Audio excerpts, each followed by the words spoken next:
high school football. From AVC Sports. On WILE FM, Byesville, Cambridge.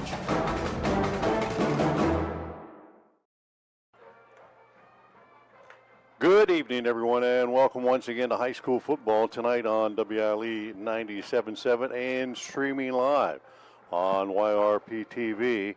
It is the Cambridge Bobcats at the John Glenn Muskies. Bill Kafury, John Valentine in the box tonight to give you the call as both teams come in after 1 week. JV 0-1. Cats off a 35-6 loss at home at Indian Creek tonight. The home opener for the Muskies, a heartbreaking loss a week ago by a point to Maysville, 2019.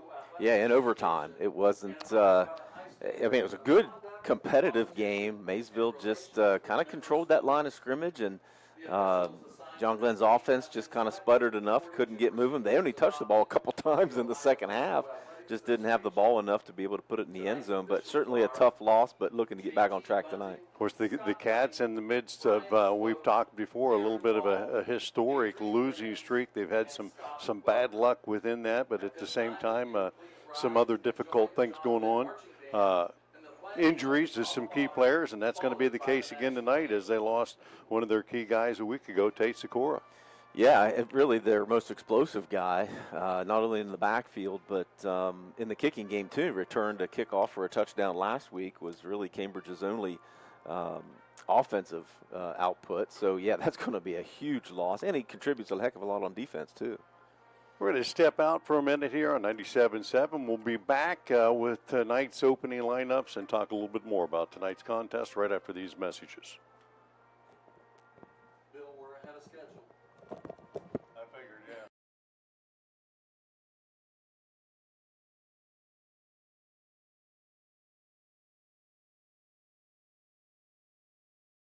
yeah. We're taking the kids to school. Choose Doan Ford. We will be happy to help you. Stop in and see us today for all of your parts and service or collision needs. I'm not buying till I check Doan Ford.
So do we need this in?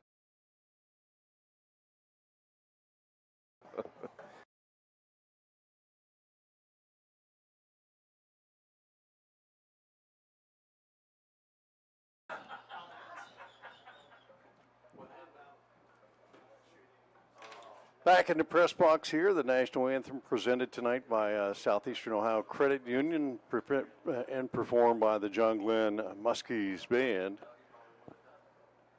I don't know if we were able to get that, partner. We tried to make sure the mic was in working order and we're all standing in the right place. I think the timing was just off a little bit. The timing might have been off, but let me tell you, it was pretty well done. So, take another closer look tonight at our starting lineups and our contest between the Bobcats and the Muskies as the Cats have the ball first tonight.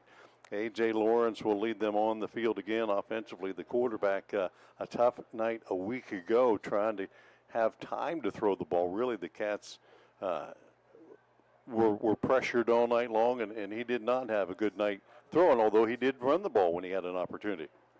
Yeah, only had 3 attempts last week, so throwing the ball. So, with a wing tee, you're not designed to throw the ball that much. Surprised it didn't go up in the air a little bit more, especially that second half when they were trying to come from behind. But, they're trying to establish that line of scrimmage tonight, more of the same, try to follow what Maysville did last week.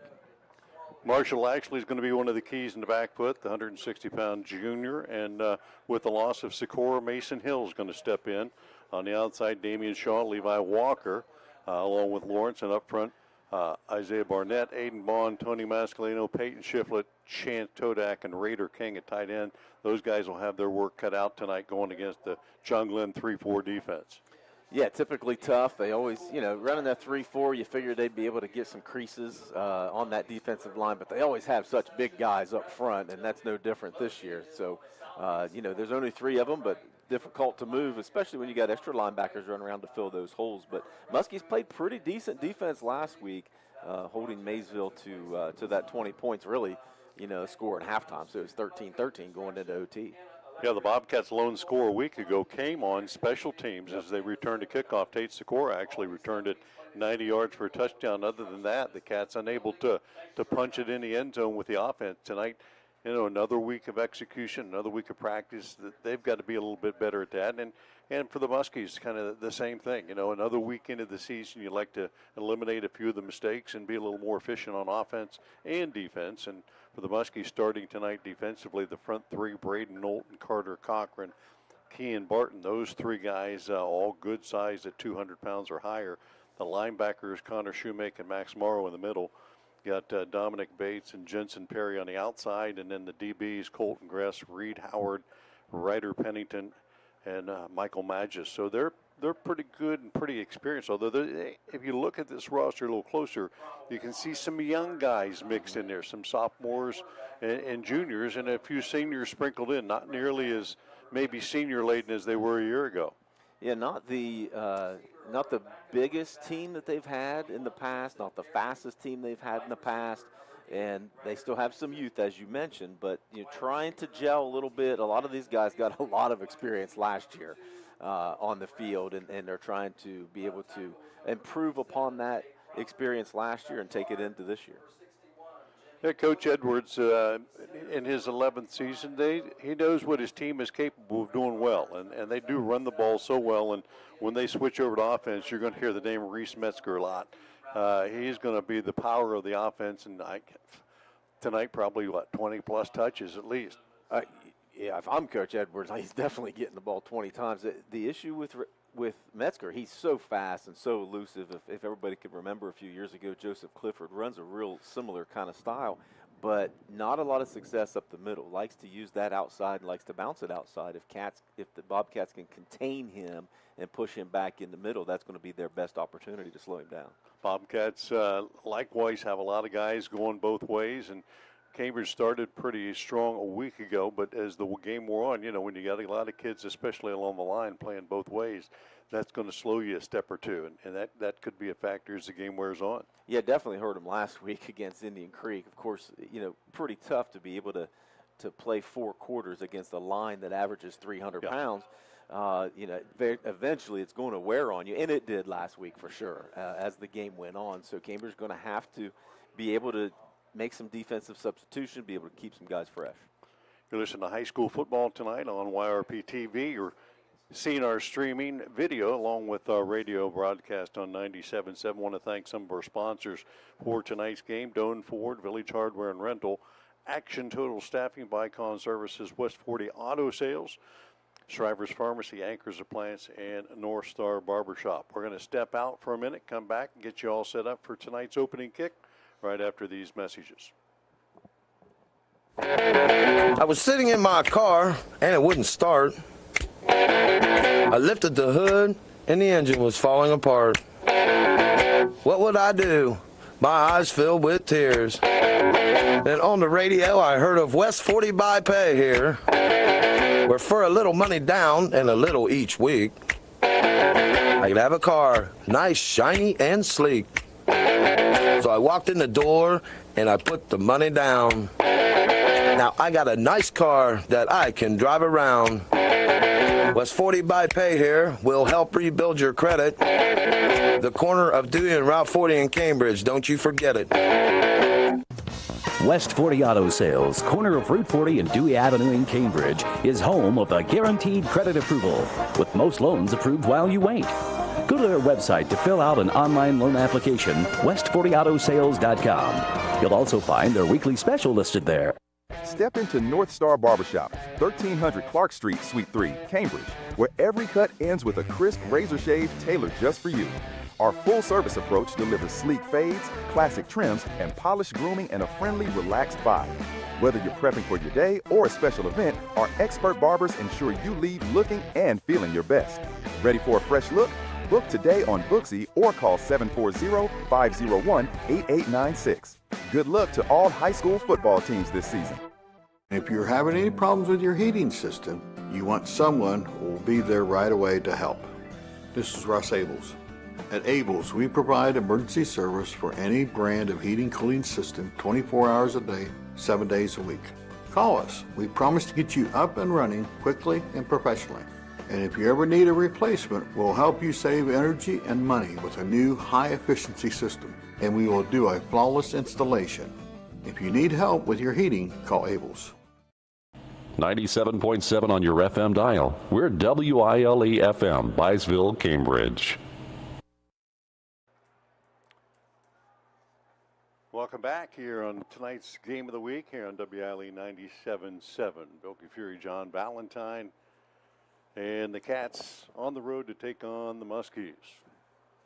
Thanking our sponsors once again for tonight's contest: Cedar Ridge Behavioral Health Solutions, Patrons Buckeye Mutual Insurance, Dutro Ford, Lincoln, and Nissan, Allwell Behavioral Health Services, Judy's Barbershop, TK Auto Service, Abel's Electric Heating and AC, and Guernsey Muskingum Electric Co-op. We'll have our lineman and the power lineman of the game tonight, JB, as you look closely at line play. And a couple of players, the pizza players for both teams, will name at the post-game wrap-up, so stay tuned for that as well. A couple of keys for tonight's contest is the ball will be in the hands of the Bobcats first. Yeah, I think Cambridge needs to really build upon what Maysville did to John Glenn last week, control the line of scrimmage and limit possessions as much as they can, and that's going to be their best opportunity. Long drives that they could pay off and put it in the end zone.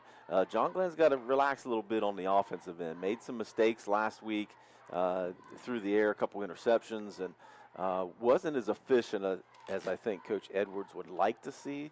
So I think they need to relax a little bit and play their game on the offensive end, and then just play good, solid defense like they did last week and try to get that ball back in the offense's hands. All the kickoffs brought to you tonight by Valentine Insurance. Our first downs, courtesy of Bicon Services. All the touchdowns from Kemp Insurance Agency. And we'll have scoreboard updates periodically from Surgeon Construction. Instant replays tonight, too. We're not going to see those, obviously, but they're going to be brought by High Street Seneca. So, well, then our viewers they'll get to see that. Okay. Yeah. Just remember, those are all High Street Seneca instant replays. Waiting now is, it's like Nate Morrow waiting to get the ball to place it down. He's going to be kicking kind of into the sun a little bit. Yep. Trayshawn Shaver back deep for the Bobcats, along with Damian Kissinger.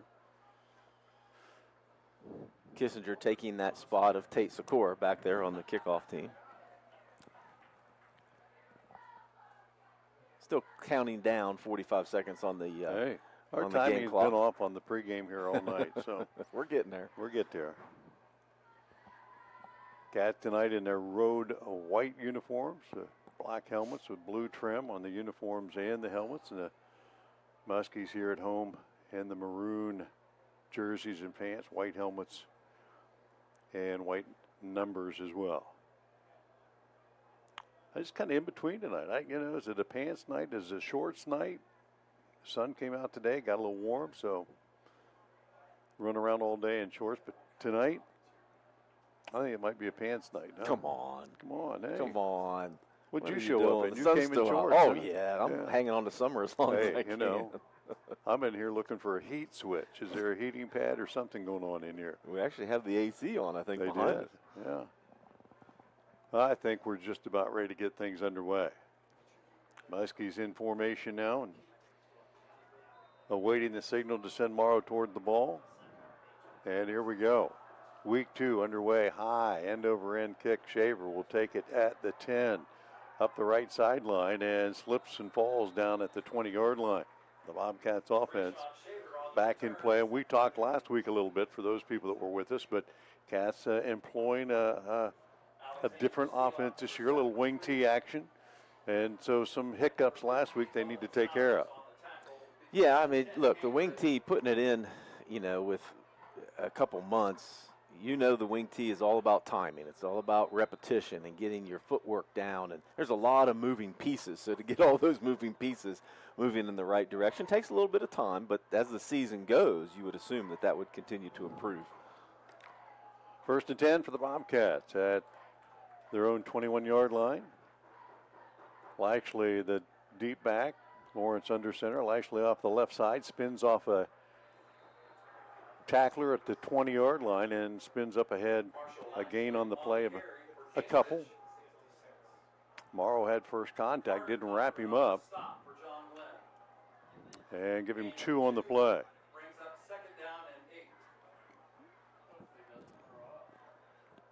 A little more difficult to be able to see the yards gained from the press box. Not real high off the field here. Motion in the backfield for the Bobcats. On the deep motion comes Damian Shaw. He'll get the toss sweep to the right side. Try to cut it up. Not a lot there that time. Morrow again on the hit this time, and he gets credit for that tackle. Gain a yard. Shoemake on the stop as well. 3rd and 7. And something the Cats did not do well a week ago was in passing situations give Lawrence time to find a receiver. See how that works out for him tonight. Slot to the right. The wingman off to the left side. He'll come in motion deep. And on the inside reverse, the handoff coming back the other way to Mason Hill. And Hill will bang his way out across the 25, but short of the first down. And the Cats will run the punt team on. Gain of a couple there, 4th and 5. One guy that got plenty of work out a week ago for the Bobcats was the punter, Mason Tedrick. Yeah, and he's back in there again today. He got a lot of yardage last year on some punts that the return team did not field, and they rolled out. Metzger, the deep back, and we've got a flag on the play. Man, hold the bus. Going to call defensive line for offsides, and that, JV, that's going to be close. Should be right at the marker. Should be a first down. Yeah, they're going to move the marker. The Bobcats will get the first down, the initial first down of the night by the penalty. And all of our first downs, even the penalty ones, are brought to you by Vicon Services. We don't discriminate just because it was a penalty. First down's a first down, right? That's right. Put it in the stats. That just drive a coach crazy. How in the world can you line up offside? You're looking right at the ball, right? Hey, I've heard that before. Yeah, a few times.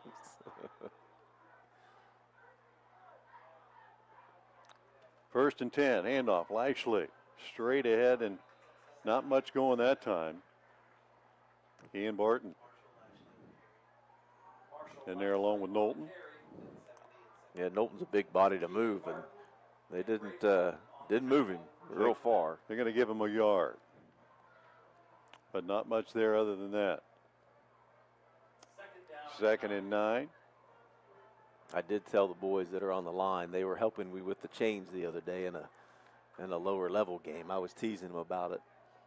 I told them I'd give them a shout out tonight, those guys on the defensive and offensive line. Wing to the right side. Straight handoff on the quick trap up the middle of Lashley. And again, not a lot going on there. Lots of maroon jerseys in there that time. And again, Shoemake at the bottom of that pile. And the Cats are going to face another 3rd down. This one 3rd and more like 9.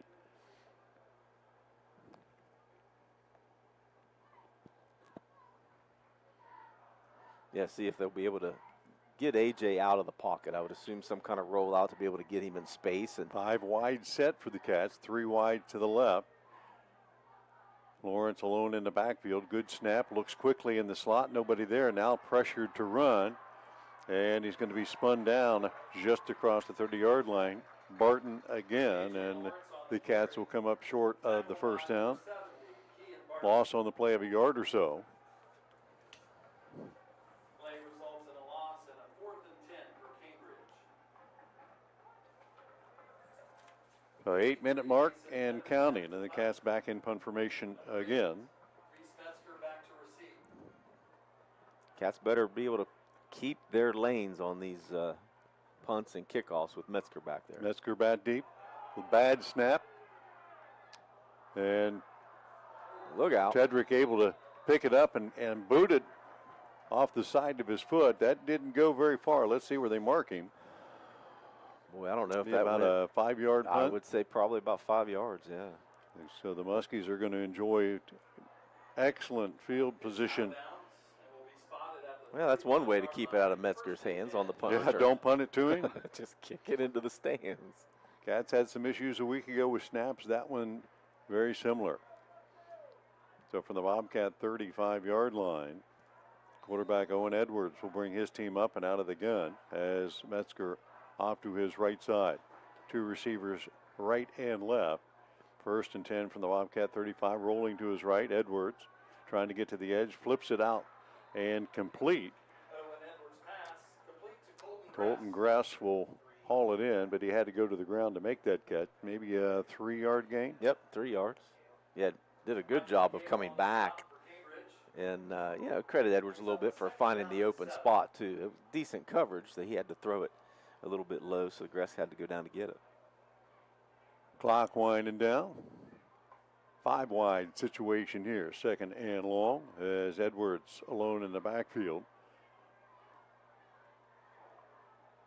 Metzger in motion. He'll give it to him on the jet sweep left side, and he'll push a defender forward and to the ground, but pick up some positive yardage there.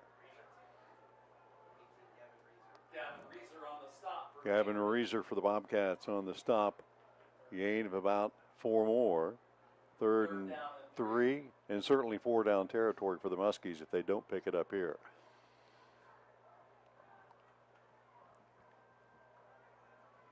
Pistol formation here. Wingback offset to the right side ahead of Metzger. He'll take the stretch to the right side, lower the shoulders, and met at the line of scrimmage. Nice defensive play that time, and it looked like for the Bobcat, Tony Mascalino, first on the stop there, along with Peyton Shiflett, and it's going to bring up 3rd down, loss of a couple there. Yeah, good job of veering towards the hole right where Metzger was trying to go, and lost 2 on the play. He had Bates leading him through the hole, but there wasn't much there. So big play here both ways is the Muskies try to pick it up with 5 wide here. 4th look and for 5. Pennington down at the bottom of your screen. And they'll lob it up to him. And, yeah, being grabbed all the way down the field.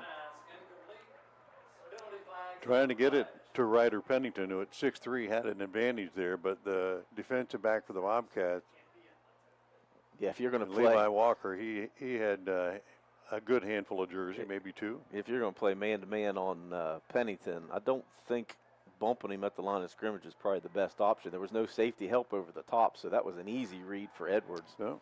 Hey, it must have been because I called it ahead of time. Our second first down of the night, also by the penalty, and brought to you by Bicon Services. So the Muskies take advantage of that, and they'll keep the offense on the field.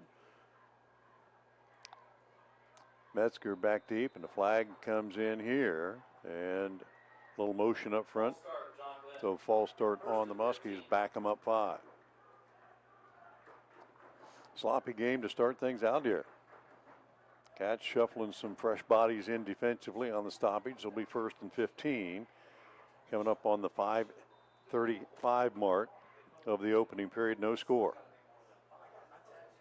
Edwards going to go under center here. Metzger offset to his left. He'll quick pitch it out to the right side. That's completed. Gress up the sideline. Nobody's going to touch him. He's going to take it all the way in from 25 yards out. Just a quick screen to the right. And Gress will take it in. And it showed his speed. He saw a little crease in that defense, and he turned on the jets, saw the goal line only in front of him, made sure he made it in there before a defender stopped him. Extra point attempt. Caden West will come on.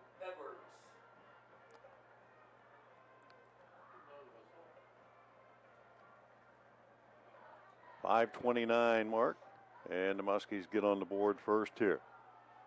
Holds down and kicks up, and it is good. So the Muskies utilize 4 plays and a penalty to get it in the end zone. 35-yard drive there on those 4 plays, and they lead it 7-0. We'll step out for 30 seconds, back with more high school football on YRP TV and 97.7 right after this. Celebrate American pride with Anchor's Appliances. Whether it's a reliable washer, a powerful dryer, or the latest kitchen appliances, they have it all. Experience quality and service that makes your home shine. Visit Anchor's Appliances today at 223 North 1st Street in Cambridge. Make every day a celebration of American craftsmanship with Anchor's Appliances, your trusted hometown store. At Village Hardware and Rental in Barnesville, we've got everything you need for homeowner, contractor, and commercial jobs. From trusted Milwaukee tools and everyday hardware to pro-grade Valspar paint, trusted color you can count on. Plus, we offer paint mixing, key cutting, special orders, and commercial services too. And now, introducing our officially open firearms and ammo department. Fully stocked, trusted, and convenient. Whether you're working, improving, or protecting, Village Hardware and Rental is your one-stop shop. Drop by at 265 South Chestnut Street, Barnesville. Village Hardware and Rental. We make it easy to build the world around you. 97.7 on your FM dial. We're WILE FM, Byesville, Cambridge. Back at John Glenn High School and our Valentine Insurance kickoff again in the hands of Trayvon Shaver, and he races up the side again and boy into a brick wall. Actually, not Shaver that time. Levi Walker. Braden Morris. Oh, Braden Moore. They keep switching people there. Braden Morris. So 5:23 of the opening period. John Glenn now on top. Our scoreboard update brought to you by Surgeon Construction, 7-0. Yeah, it's from their own 25 this time.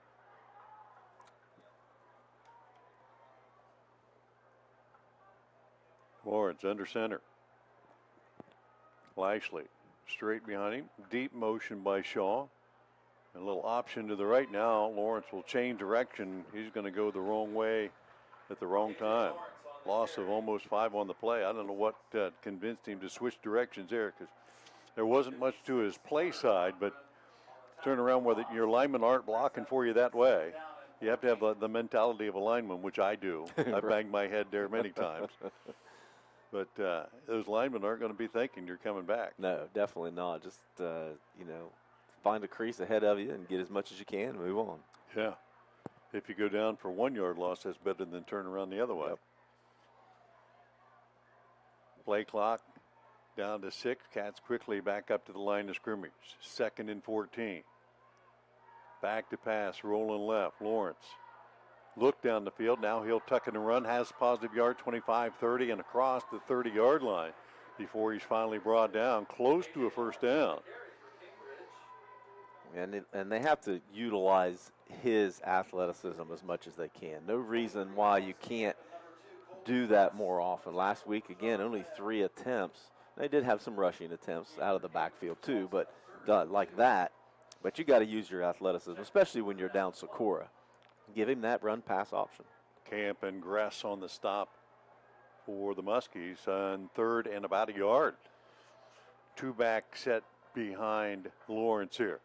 And they'll hand it off straight ahead on the lead play, and Lashley will dive forward for the first down. And first one either team has made on their own tonight, and the Bobcats' second first down of the night, brought to you by Bicon Services.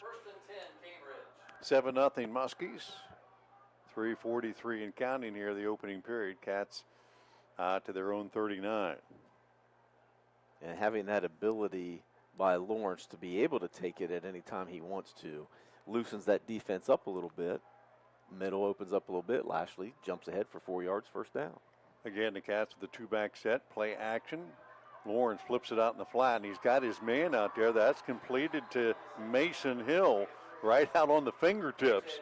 Hauled it in. And that'll be a pickup on first down of about 6. And the Cats now, you got to have a couple of those sneaky ones in there. Just a quick out by the slot man, and Mason Hill getting his first start tonight offensively. Yeah, Lawrence put it where only Hill could catch it. As you said, right off his fingertips. He was getting hit as he released the ball, but great job by Hill to bring that in. 2nd and 4. Bobcats again, split backs behind Lawrence. Handoff coming to the right side and trying to give Hill the ball again, and he was smothered. And Braden Knowlton got him in the backfield for a loss on the play of a couple. Barton in there as well. Yeah, that defensive line is getting a lot of penetration off of there. Just 3 guys, but they're quick. Well, and they're big too, and Cambridge having a rough time being able to get them before they hit those gaps. Well, now certainly a long yardage situation for the Bobcats on the loss there, 3rd down and 7. They'll spread the field, 3 wide to the left, 2 to the right of Lawrence. Takes the snap, looks quickly, and has his man. That's completed to King. Raider King rumbling into the secondary, hauls it down and into John Glenn territory at the 39-yard line, and the Bobcats have another Bicon Services first down. There you go. Right on the money. Good job by King once he brought it in to be able to tuck it and move forward and get an extra 10 yards after he caught the ball. King, a big target, what, 6'2", about 205, right. Rumbling across the middle there. I wasn't sure who he was throwing that ball to at first. Back up the middle, quick hitter, inside. Lashley will gain a couple of positive yards there, and once again, Knowlton at the bottom of that stack. Bobcats' best drive of the night, obviously, and maybe the best drive of the season so far. Yeah, had a couple decent ones last week against Creek where they took a lot of time in that second half, but got to pay it off. Slot to the right. Lashley, the lone back. The deep back in motion is Shaw. He'll find a hole, cut it up, and get inside to 35. A year ago, Shaw was primarily a receiver, but this year kind of into that wing back position where you got to get the ball and run with it a lot. Picked up a few positive yards there, 3rd and 5 for the Bobcats, and no doubt 4 down territory for them. Again, but like to give Lawrence a run-pass option here, get him out of that pocket. Cats, couple of receivers left of Lawrence under center. Now Shaw again, deep motion, handoff inside. And again, Knowlton will bring down Lashley. Those two guys are going to be well acquainted before the night is over. They are already. They are already, that's right. 6th rush for 12 yards for Marshall Lashley. Cats facing a 4th down and a short 2 to try to extend this drive down to the last 30 seconds of the first half, or first quarter, I should say. And Lawrence got the play from the sideline, back up and ready to go. Out of the gun here, 5 wide to spread the defense out, 4th and 2. Lawrence takes the snap, quarterback draw, trying to get to the edge, races outside, and he's right at the marker. Looked like he might have had it at one point, but then got shoved backwards, and we'll see. They'll stop the clock and take a look at it. Yeah, it kind of looked like he got it to me, certainly really close. But you're right, if he would have just cut it up real quick before he bumped it back outside. It is right in front of the chains. I still haven't seen a signal. No. They're going to let the clock run. Well, I don't know how they let the clock run unless they make a decision here. I haven't seen it. It's got to be one of the other. They haven't indicated a first down or one way or the other. But we are at the end of the first quarter. They're moving the chains. We're going to take the quarter break. And with that, John Glenn leading Cambridge 7-0. Back with more high school football on WILE 97.7 and streaming live on YRP TV. I can't believe how spotless my floors look after using the Swiffer Power Mop. No more dragging around a heavy mop and messy bucket. Now I get the same deep clean without all the work. Thanks to the powerful solution and scrubbing pad of the Swiffer Power Mop, dirt and grime don't stand a chance, and I don't break a sweat. Mic drop. I mean, mop drop. Swiffer Power Mop. Swiffer Power Mop. A smarter way to mop. Try it or your money back.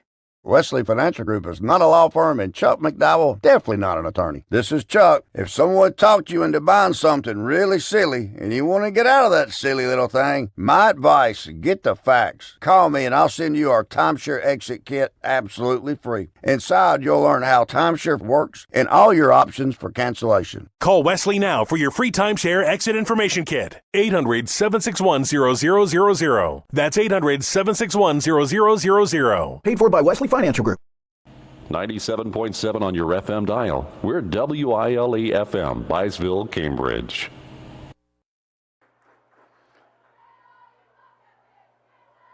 Back at John Glenn High School here for more action tonight. Started the second period, 7-0. John Glenn on top. The Bobcats did pick up a Bicon Services first down there, so it's 1st and 10. Mix up in the backfield on this first down play, and had a lot of bodies going a lot of different directions, and Lawrence tried to hand it off to Hill. He didn't take it, so Lawrence kept it and lost a couple on the play.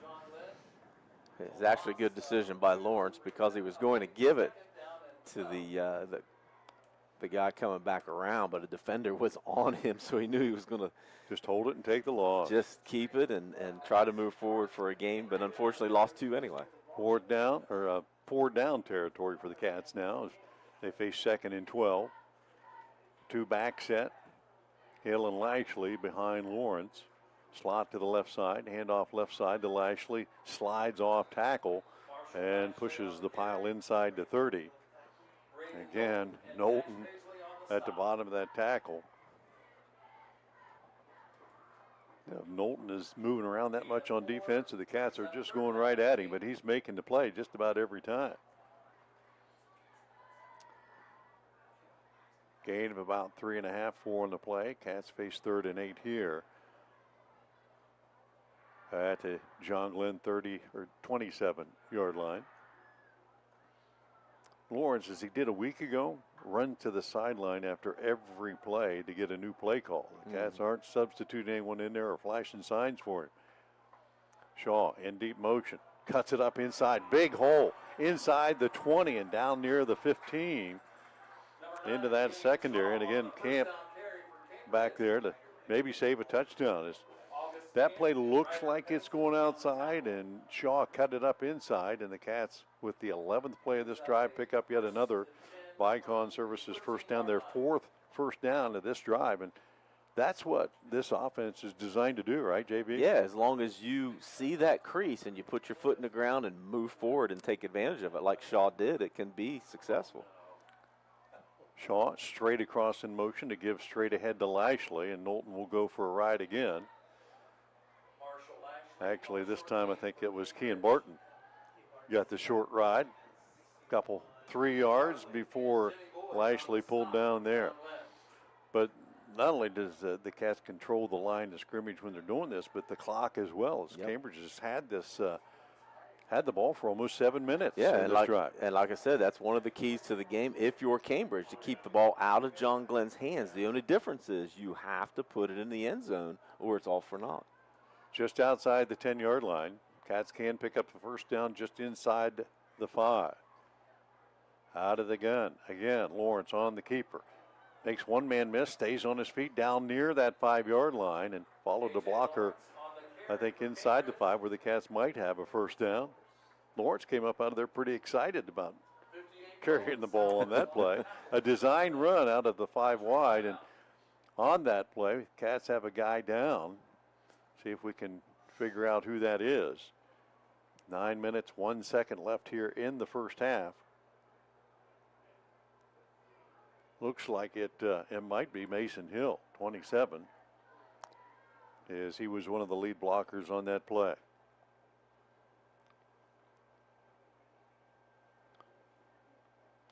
Attending to his right ankle, so while the team officials attend to Mason on the hill, we're going to step out for 30 seconds and come back with more high school football on 97.7 and YRP TV right after this.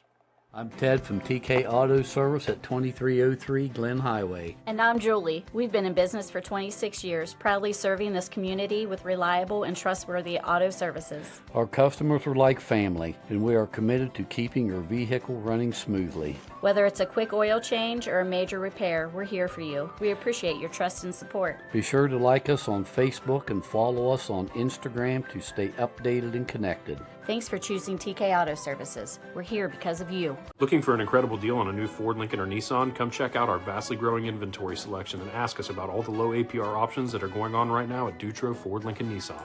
If a new vehicle isn't in the budget, let us show you a pre-owned alternative that is sure to fit all your needs without breaking the bank. We know with the running from work to practice or games doesn't leave much time for car shopping, so view our full inventory online 24/7 at DutrosAuto.com. Best of luck to all the coaches and players this year. Have a safe and successful season from all of us at Dutro Ford Lincoln Nissan. 97.7 on your FM dial. We're WILE FM, Byesville, Cambridge.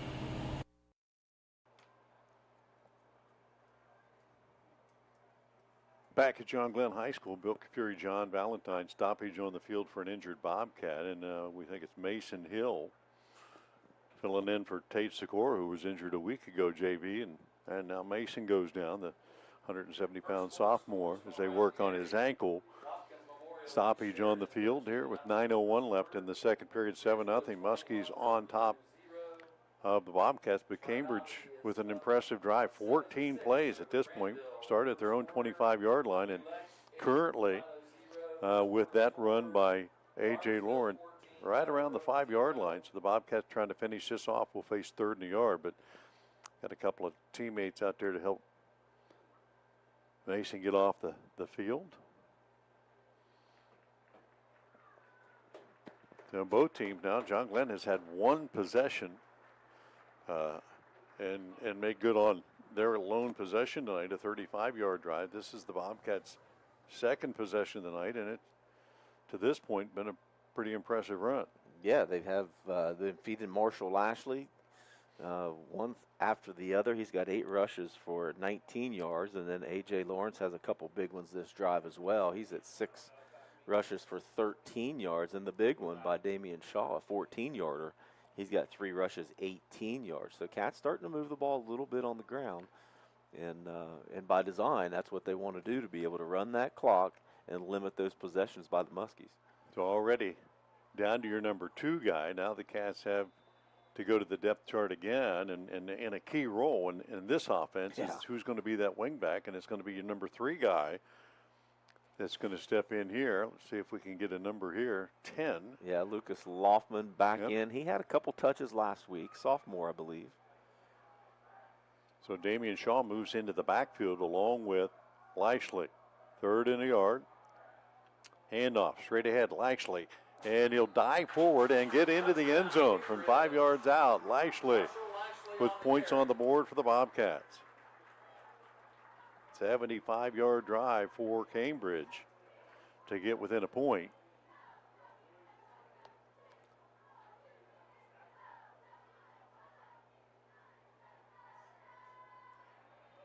And on for the extra point attempt, Jacob Vincent. Lawrence on the hold. Good snap, holds down, kick is up, and that one looks good. That's going to tie us 7 apiece. 8:31 left here in the first half. Bobcats put points on the board to tie this one up. 7-7. Your Surgeon Construction scoreboard update. We'll step out. Valentine kickoff coming up in 30 seconds. Honestly, we've all been there. That place where it's past anxiety, past focus, where even reaching out to your closest friend feels too hard. I'm Crystal Reynolds with Cedar Ridge Behavioral Health Solutions. We understand how fast those feelings can take over, especially with the stress of work, family, and life. That's why we've opened a mental health urgent care clinic in Cambridge, Ohio, Monday through Friday, 8 a.m. to 5 p.m. No appointment needed. Just walk in. Come in today. Feel better today. Call us, Cedar Ridge Behavioral Health Solutions, Mental Health Urgent Care. 97.7 on your FM dial. We're WILE FM, Byesville, Cambridge. Back at John Glenn Stadium. Bobcats tie this one up 7 apiece. Marshall Ashley from 5 yards out. Vincent's kick put the tying point up there with 8:31 left here in the first half. 7-7. 15 plays, 75 yards. There you go. By design, that's exactly what best Cambridge defense wanted to is do. a good offense. Is that? Yeah, it is tonight. Keep the ball out of the maroon and white's hands. Valentine Insurance kickoff. Vincent approaches, short end over end kick is going to bounce around the 20, picked up back about the 18-yard line by Gress, trying to get outside left and finally tugged down. And Kissinger on the stop for the Bobcats are pretty fired up that they got this thing tied up. Both teams looking for their first win of the season. And the Muskies will start things out here at their own 29.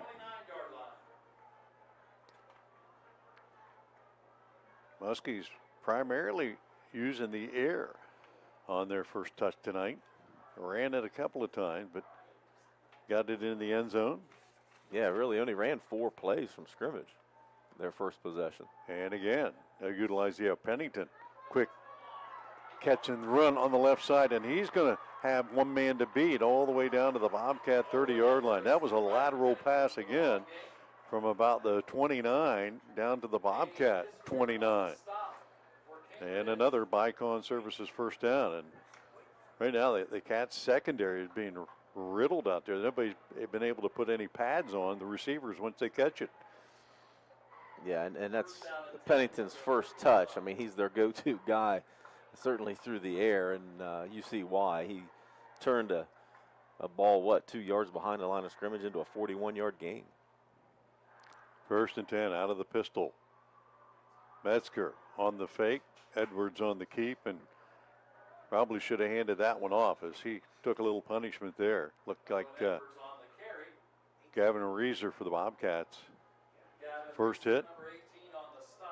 And little to no gain on that play, give him maybe a half yard. Yeah, you don't have a problem with faking it to the first guy through, as long as you follow him really closely, because that hole's going to open up once he gets through there. And Edwards, he kind of hesitated just a little bit too much. A little bit of a gap there, so out of the gun. Running backs left and right of Edwards, second and long.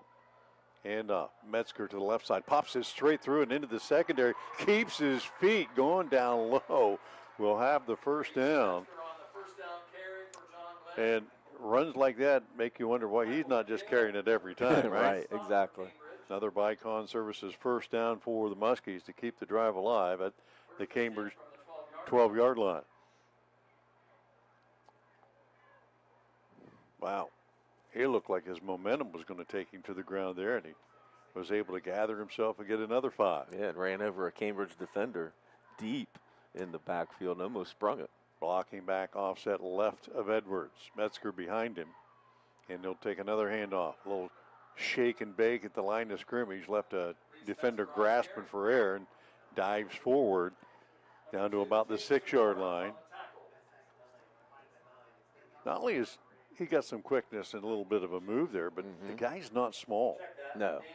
They list him at 190.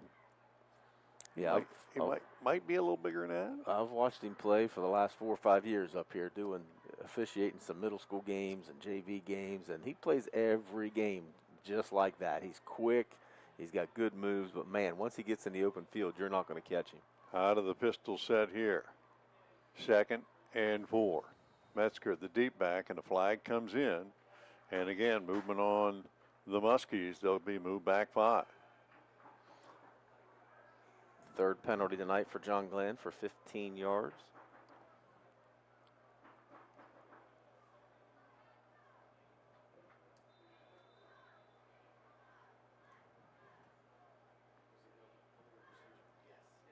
Illegal procedure against John Glenn brings up 2nd down and 9. So 2nd and 9, the call. And Metzger's going to, or check at Edwards going under center this time with Metzger behind him. Run the stretch to the wide side and going for a ride. Bobcat defender hanging on. Isaiah Barnett grabbed a little bit of jersey and just went for a little ride, and some teammates come in and helped him out. And I think Metzger may have got a yard back out of that play, but he was not going to get a whole lot more. So 3rd and 9. Yeah, luckily 7-7. held on just long enough to get some of his teammates to come over here and help him a little bit. 7-7 our score is John Glenn. Started at their own 29. Right now at the Bobcat 12. 3rd and long. Again, watch number 80 here. Metzger in the backfield. They've got Pennington spread out wide to the left. Rolling to his right, Edwards flips it in the right flat, has a man there, and sliding out of bounds. Bates will catch it, just couldn't gather himself and stay in bounds, and I think it's going to still be 4th down. See where they mark him. Yeah, he's definitely short. Yeah, out near the 5-yard line. I don't know if the turf monster got him or what. Yeah, I think you're right. Trying to stay in bounds and just lost his footing, so they'll put the ball at the 6-yard line. 4th. They can pick up a first down about the 3-yard line. Metzger offset to the right of Edwards. Pennington, one-on-one coverage, wide left. Edwards rolling that way and looking. Still looking. Fires it in the left corner, and wide open is Pennington. The defensive back saw Edwards rolling out, and he came up to stop him and left a wide open Pennington. 3-yard touchdown, or 6-yard touchdown. Edwards, his 2nd of the night, this time to Pennington. The defender initially had good coverage on him, but slipped as Pennington came out of his break. Easy pitch and catch on that play.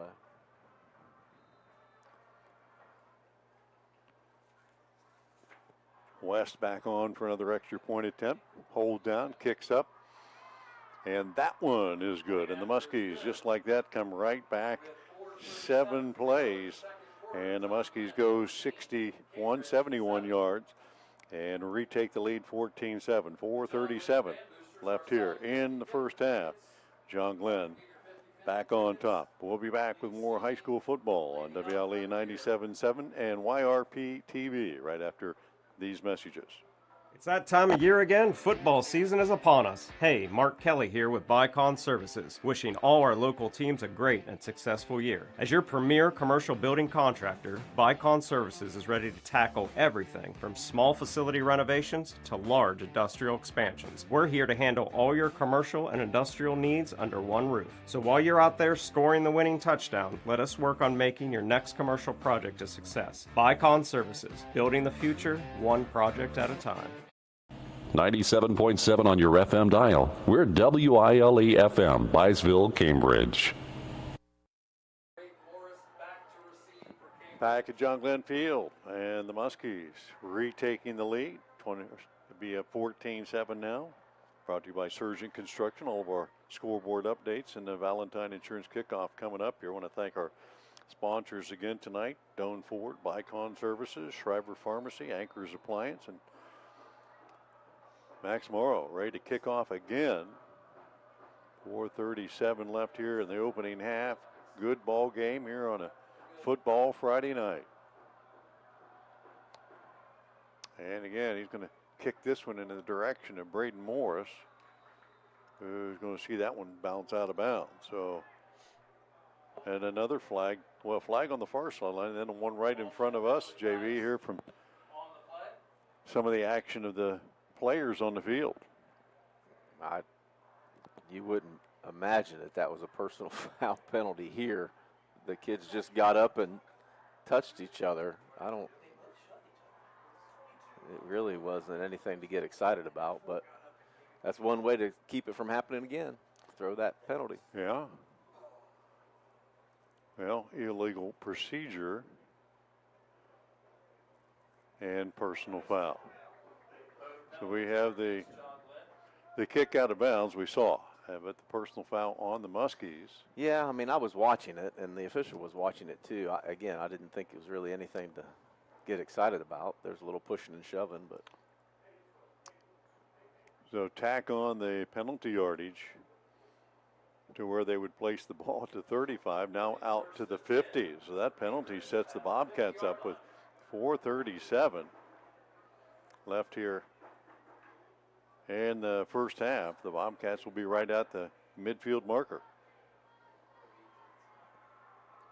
Can't ask for much more than that. No, when you don't have a fast break offense, but right. The other team gives you half the field. Yeah, you get half the field, and you got 4 minutes to put it in the end zone. Cats used 15 plays in about 7 minutes the last time they had it. Lashley, the deep back here, will take it off the left side and pound his way forward. He has been the workhorse tonight, and it's been tough sledding between the tackles. Gained about a yard there. Yeah, he's certainly been the workhorse, as you mentioned. He's getting his money's worth. Cats having a difficult time moving Knowlton, Cochran, and Barton out of the way.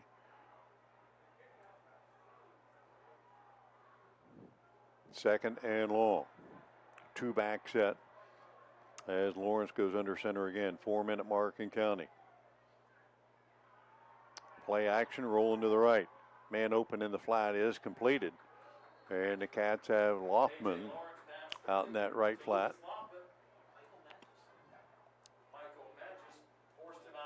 Picked up just a couple, though, before he was, the pass led him into the sideline pretty far, so not a lot of room to step up and gain yards after the catch. So 3rd and about 7 for Cambridge here with the clock stopped at 3:51. Yeah, that pass has got to hit a little bit quicker so that he's got some more space to be able to turn upfield. Or hit that corner route that's coming back on the outside. Loppin in the backfield will lead through for Lashley again, who will pound it forward. He picked up a sneaky 5 or 6 yards there. Now the Cats with the decision, 4th and 2.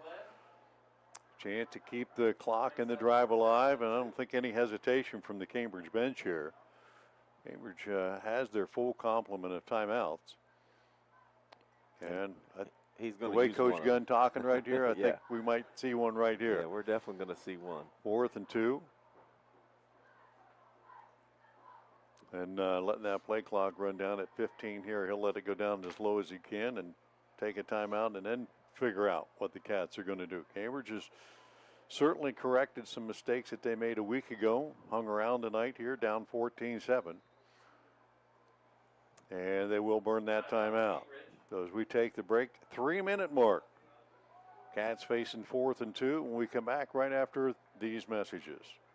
For 129 years, Patrons Buckeye Mutual Insurance has proudly provided coverage for homes, farms, and families across Ohio. Our commitment to reliable, affordable insurance is something you can count on. Agents who write for us can be found at patronsbuckeye.com. Whether you're protecting your home, your land, or your legacy, we offer personalized service and true hometown care. Trust a neighbor. Trust experience. Trust Patrons Buckeye Mutual. Visit us at 16050 McConnellsville Road in Caldwell or find us on Facebook. Coverage that cares. Close to home.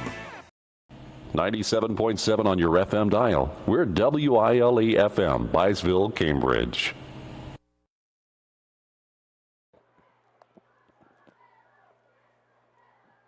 Back at John Glenn Stadium, the Cats on the move, facing now 4th and 2 from the John Glenn 42-yard line. So trying to take advantage of the penalty on the kickoff. The Cats with good field position here, trying to keep this drive alive. We've seen them try a little bit of everything out of this situation, and a lot of times it's just spread the field and let Lawrence do it, right? Well, and I think that's what you have to go back to. I mean, Lashley's, again, pounding the ball up the middle, but he's only getting 2 yards every time. Now you got a long 2, if not 3, so you got to use that athleticism of Lawrence. Lawrence under center, a couple men behind him, trying to draw the defense offside. Long count here. And the Cats will burn a second timeout. We'll keep it here for this timeout and thank our sponsors for tonight's contest. Cedar Ridge Behavioral Health Solutions, Patrons Buckeye Mutual Insurance, Zoutro Ford, Lincoln, and Nissan, Allwell Behavioral Health Services, Judy's Barbershop, TK Auto Service, Abel's Electric Heating and AC, and Guernsey Muskame Electric Co-op. Starting at 9 a.m. This is a time change. Once again, the JV game tomorrow. JV game tomorrow at Cambridge, moving up to 9 a.m. I wonder why they're doing that. 9 a.m. I don't know. It's like there's a big game or something tomorrow at noon. Everybody wants to go home, don't they? They've moved all the JV games in the area to 9 o'clock tomorrow. Yeah. Everybody wants to get Well, it was hard enough to get officials 4 games I bet tomorrow. there was, yeah. There were a lot of texts rolling around. I bet you got a phone call. I did, a few of them. I've had that day scheduled off for a long time. 4th and 2. Cats will send the offense back on the field. 2 backs behind Lawrence will go under center. Defense pressing the line of scrimmage. 6 men in the box. They'll hand it off Lashley to the right side. Ran right into a maroon wall. No push up front. Nope. Morrow. And a host of other Muskies there, and the Bobcats turn it over on downs. So now John Glenn with a chance to get things going. 2:53 left here in the first half. They will get the ball to start the second half. Now leading 14-7. Will start this drive at their own 42. Yeah, that's a huge swing. You've given them 3 minutes basically to go 60 yards, and they just proved on that last possession that they could get a chunk of yards pretty quickly. Pistol set for Edwards. Handoff straight ahead. Popping it through for about an 8 or 9 yard gain comes Reese Metzger. Plenty of time on the clock. They've got their full complement of timeouts as well. Gave him 8. Cats only had 10 defenders on that last play. Just ran into safety. Double slot on the draw play. Metzger back to the weak side, breaks a tackle, line of scrimmage up the sideline and pushed out of bounds inside the Cambridge 40-yard line. Maurice Metzger with another Bicon Services first down. 2 plays and a gain of about 20 yards. And the Muskies not concerned about the clock at all. No, they shouldn't be. Again, when you're getting 7-10 yards a chunk, you got plenty of time left, plus 3 timeouts. 3 receivers short side to the left. Metzger, the deep back, takes it going to the left side. Again, has positive yard down the sideline. Drag defenders inside the 25, and another Bicon Services first down for John Glenn. They doggone near got a first down for every play run here. Yeah, three rushes, 7, 10, and 15 yards. Bobcats trying to shuffle in some fresh defenders.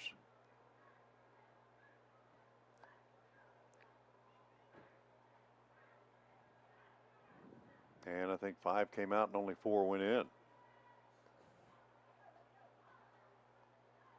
Yep, they got it right. 10 guys. It's direct snap, straight back to Edwards, and he'll take it around left end. Lashley on the stop for the Bobcats, but Edwards will pick up positive yards, maybe close to 4 or 5 on the play.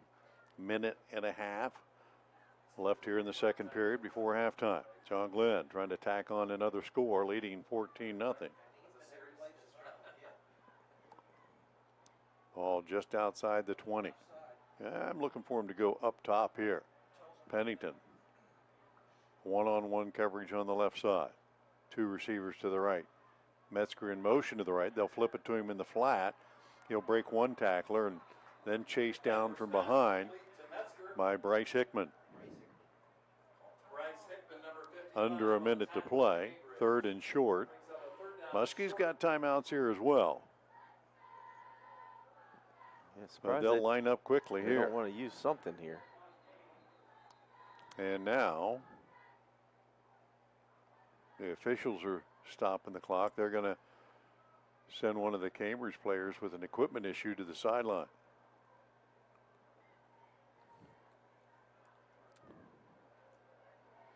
Colton Gress spread wide to the left in the slot that way. Pennington. Yeah. You got 1 defender on 2 guys. Handoff straight ahead. Metzger trying to stretch to the line to gain, and Chain Gang says he has it. That'll stop the clock with 35 seconds. And another first down for the Muskies, courtesy of Bicon Services. With that, John Glenn will burn one of those timeouts. In the red zone, leading 14-7 with 35 seconds left. We'll keep it here. John Glenn doing pretty much what we thought, but I've been impressed with the balance of their offense tonight. They've run the ball effectively when they have, but their ability to go up on top, and both of their touchdowns have come in the air. Well, yeah, I mean, Edwards is yet to throw an incompletion. He's 5 for 5 for 80 yards, and as you said, those two scores been pretty efficient, obviously. But with Metzger out there, you're crazy if you don't put the ball in his hands. 35 seconds left here. The only reason they might go back to the air here would be the time issue, but they still have 2 timeouts left. Yeah, and it's first down. You got a couple to play with if you want to, and you still have the 2 timeouts left. And if Cambridge only puts one guy out there to cover 2 again, like they are right now, why would you not throw it out there? Yeah, the Cats only now they'll make an adjustment, but Pennington with an advantage here right off the last scrimmage. They look at him, and they'll throw it behind. Gress coming on the inside, and Pennington was standing alone in the corner yet again. Yeah. If Edwards would have looked deep instead of short, he had another 6, but it will bring up second down. 31 seconds left. Yeah, I think I'd have Pennington and Gress out there again and just throw that little swing pass out there and have one of them make a move, the other one block. There's only 2 defenders out there. Metzger in the backfield along with Bates. Again, 2 receivers wide to the left. And the handoff. Metzger trying to get to the edge, and he does. 10-yard line going for the end zone, and he's got it. Bobcats unable to get anybody out on the edge to slow down Reese Metzger. And he'll take that one in from 14 yards out. So Metzger with the touchdown run.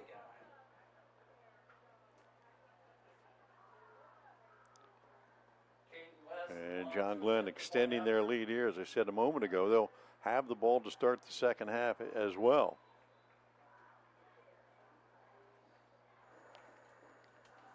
Seven plays, 58 yards. Extra point attempt is up and good. Caden West drills his third one through to extend the lead, 21-7. John Glenn on top of the Bobcats. That's your Surgeon Construction scoreboard update. We'll step out for 30 seconds, come back for the Valentine kickoff right after this. Looking for a hometown barbershop with friendly service and expert cuts? Judy's Barbershop in Cambridge, Ohio is the place for you. From sharp fades and modern styles to timeless trims, Judy's knows how to keep you looking your best.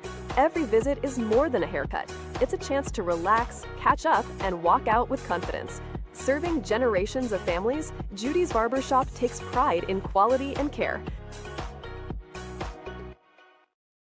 97.7 on your FM dial. We're WILE FM, Byesville, Cambridge. Yep. Back at John Glenn High School, here we are for the Valentine kickoff by Morrow. And kicked the last one out of bounds, trying to get it over there towards Morris. But 21-7, Muskies have taken control of this one. If the Cats came back, tied it up 7 apiece. But last couple possessions, John Glenn has thrown the ball well, run it really well with Metzger, who picked up that touchdown, a 14-yard. Once he got to the edge, JV, his eyes just lit up because he knew he was going to make the marker. He got a little extra gear when he saw that goal line. Morrow kicks it deep. Morris is going to take it at the 8-yard line, trying to get straight up the field and stacked up right about the 20. Put a hand on the back of his blocking back ahead of him, and then there was a host of maroon jerseys there. Man, I tell you, they pushed him back about 10 yards. So 14 seconds left in the half, and can't imagine the Cats will do anything particularly aggressive here. No, definitely not. You don't want to give up a cheap one. Lawrence will lead the offense out for a snap.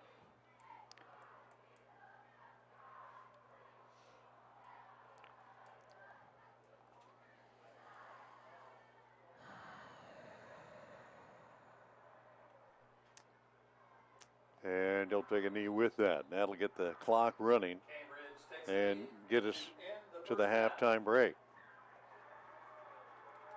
Halftime score, John Glenn extending his lead with a couple of second period touchdowns.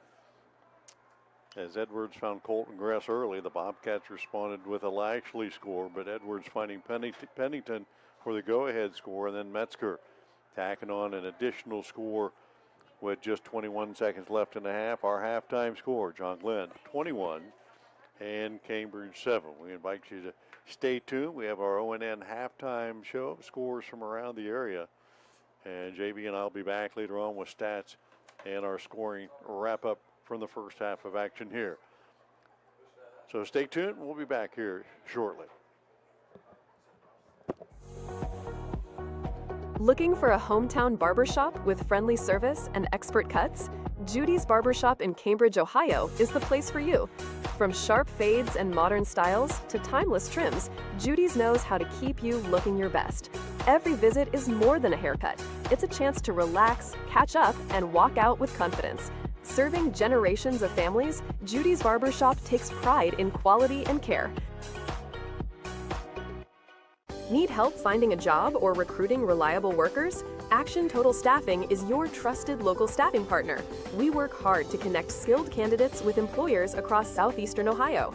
Action Total Staffing provides industrial, administrative, temp to hire, direct hire, and seasonal staffing solutions. Since 1994, our staff has offered personalized screenings and in-person interviews to match top talent with great opportunities. Visit our Zanesville location to launch your next chapter with Action Total Staffing. Doan Ford is your destination for the ultimate Ford experience. Discover the thrill of the open road in a brand new Ford vehicle. Experience cutting-edge technology and safety features designed with you in mind. Whether it's the versatile Ford Escape SUV, the powerful Ford F-150, or the stylish Ford Bronco, you'll drive away with confidence, knowing you've made the right choice. Quality, service, and trust. That's the Doan Ford experience.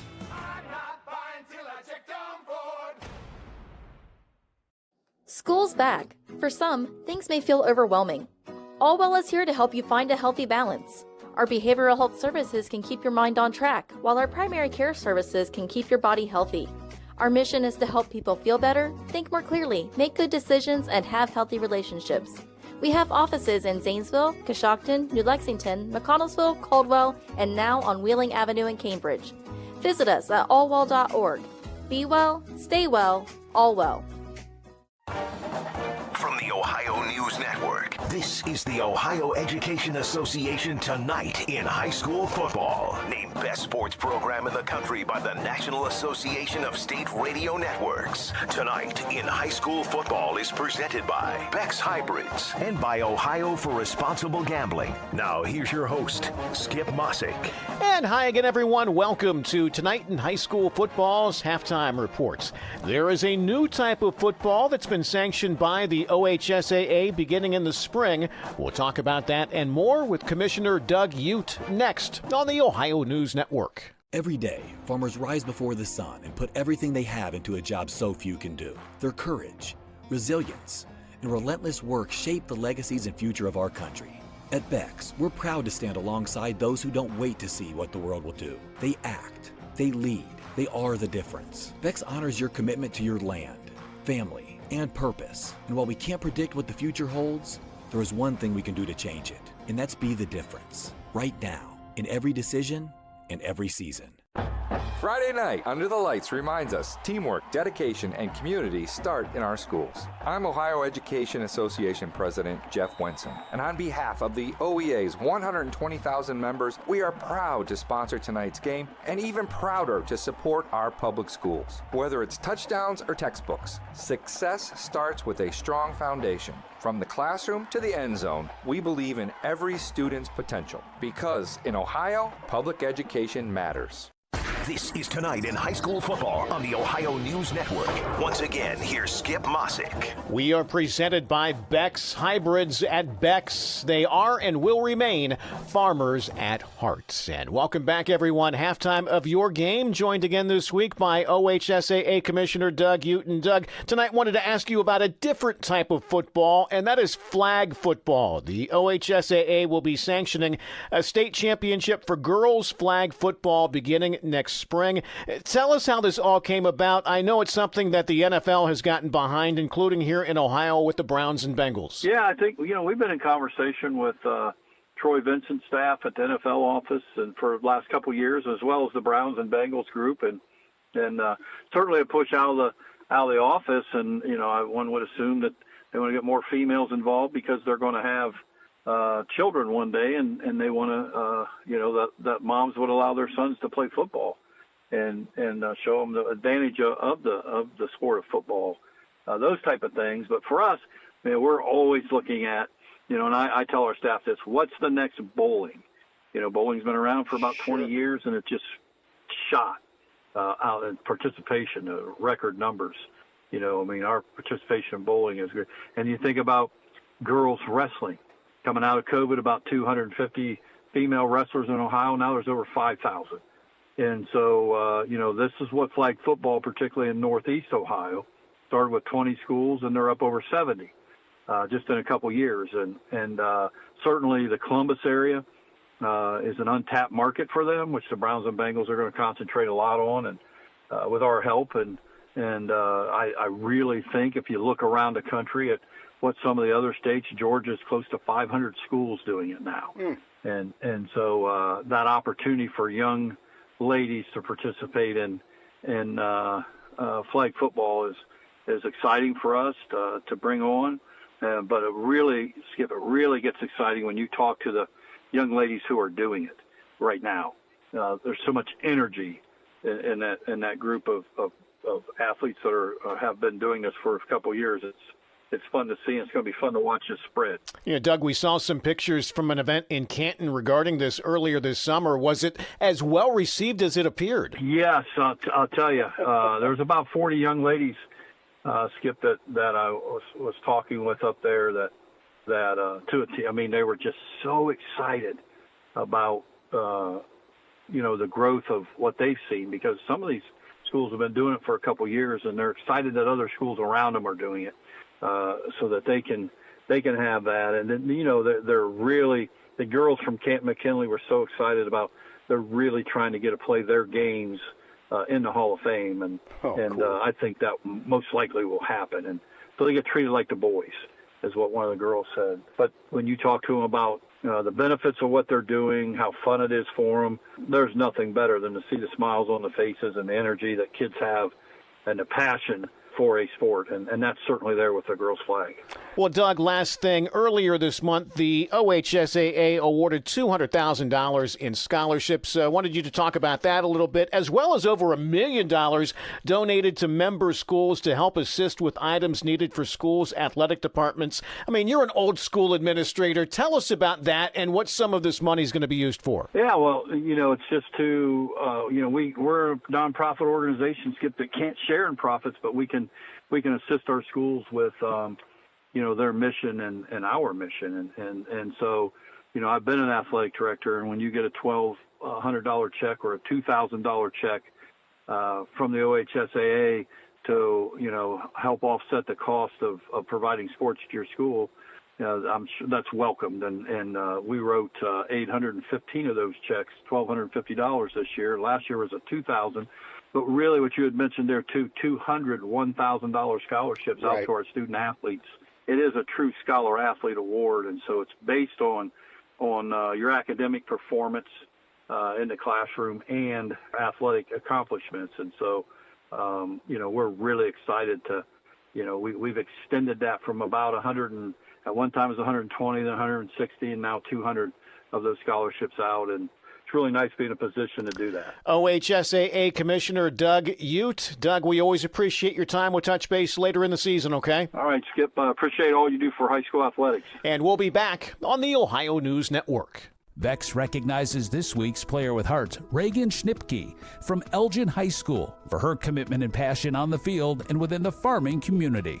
I love being a part of a team where we can work together in order to achieve our goals and win, obviously. I also like independent sports like cross country and track because they're individual, and I like competing for myself.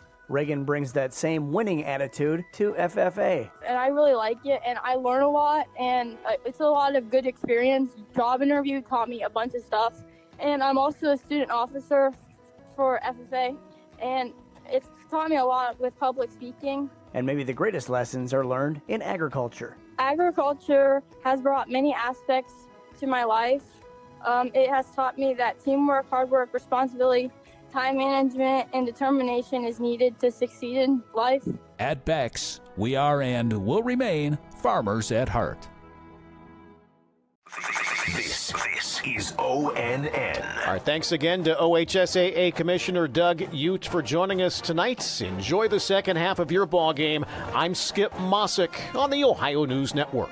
This has been the Ohio Education Association Tonight in High School Football. Presented by Beck's Hybrids and by Ohio for Responsible Gambling from the Ohio News Network. 97.7 on your FM dial. We're WILE FM, Byesville, Cambridge. Back at John Glenn High School halftime here where the Muskies lead the Bobcats 21-7. Bill Kafury, John Valentine in the box, give you all the action tonight. And let's recap the scoring real quickly here from the first half. John Glenn opened things up, just a 4-play, 35-yard drive to get on the board first. Colton Cross, 25-yard pass from Owen Edwards. The extra point was good by West, and it was 7-0, but the Cats came right back. Long, clock-consuming drive for the Cats, and they put points on the board at the 8:31 mark of the second period. Marshall Ashley from 5 yards out. Vincent's extra point tied at 7-7.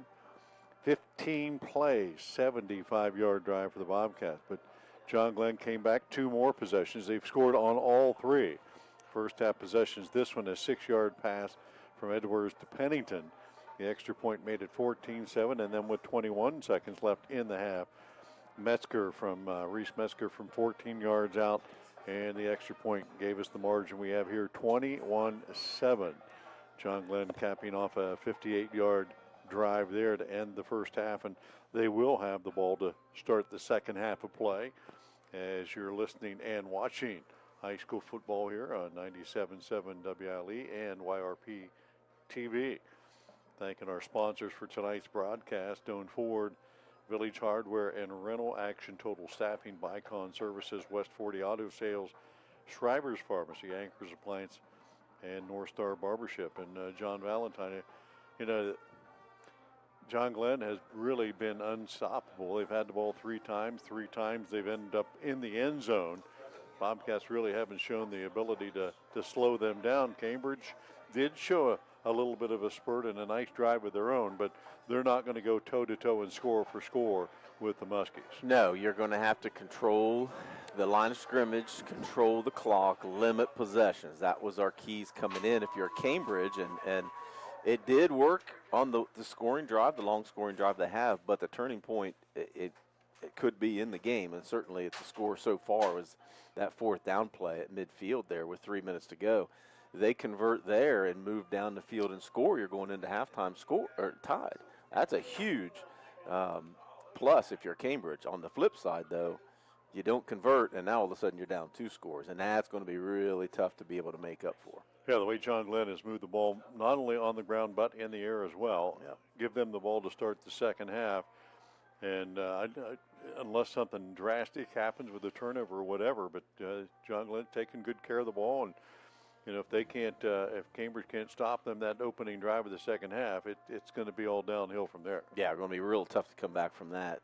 As you mentioned, that John Glenn really efficient in the first half. They didn't have the ball a lot, but gained 76 yards on the ground. Obviously, Reese Metzger, most of that. He's actually got 71 of those yards and a score, that one right there at the end of the half.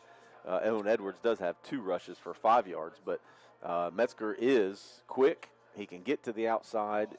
The key is for him is to push him back in the middle where all the help is. That's typically where he struggles. Owen Edwards, 5-4-6. I jinxed him there. I told him he was perfect 5 for 5, and then he threw that one in the ground on that last scoring drive. But anyway, 5 for 6 for 80 yards and those 2 scores, huge. Colton Gress with a 25-yarder, and Ryder Pennington with a 7-yard score. Cambridge, again, controlling the line of scrimmage somewhat, but converting on 3rd down. That was big, several conversions. Marshall Lashley, 12 rushes, 29 yards. A.J. Lawrence, 7 for 12. And Damian Shaw had 3 big rushes there for 18 yards, 58 yards on the ground total for Cambridge, including a 4-yard score by Lashley. Lawrence 3 for 3 through the air for 27 yards. Raider King with that big 19-yarder down the middle of the field in that first half. Been efficient through the air. I personally, I would like to use AJ's speed and his footwork, get him outside the pocket every once in a while. He can run the ball. He's had 7 rushes, and most of those by design. But he's your best offensive weapon. To get him out in space and give him that run-pass option and put pressure on the John Glenn defense to be able to make a decision, I think is the way that you go with that. I'd like to have seen that on that 4th down play. Give him the ball and see what he can do. But Cambridge is going to have to do that now. Down 2 scores, you can't afford to get down a third, and John Glenn gets the ball to start. So, if they score on that opening possession, they're going to have to open it up. Yeah, it's almost desperation time for the Bobcats at that point, and the wing tee, when it works, can be a very effective weapon. And for the Bobcats tonight, the one drive they had, actually Cambridge has had 25 offensive plays. John Glenn only 19. The thing is, and we mentioned earlier tonight, you have to score at the end of those drives to stay in a ball game and be effective. Cats were able to do that one time. John Glenn 3 for 3 on their touches, and they've been able to do it in the air and on the ground. The Cats have really been primarily a ground game, and fortunately for them, they've had the short field a little bit and been able to take advantage of that as we are at halftime. And John Glenn on top of Cambridge, 21-7. We're going to step out one more time here and come back with the second half of action. More high school football coming up on WILE 97.7 and streaming live on YRP TV. Back with more after this. At Doan Ford, your family means the world to us. Our parts and service department work to make sure your family arrives at their destination safely. Our collision department takes pride in getting your family back on the road. Whether you're taking a trip, going grocery shopping, or taking the kids to school, choose Doan Ford. We will be happy to help you. Stop in and see us today for all of your parts and service or collision needs.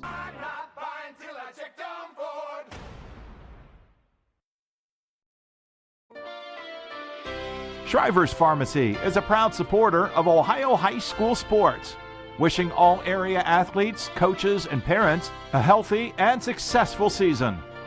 When you play, play with heart. Local and independent since 1979. Shriver's Pharmacy, because we care.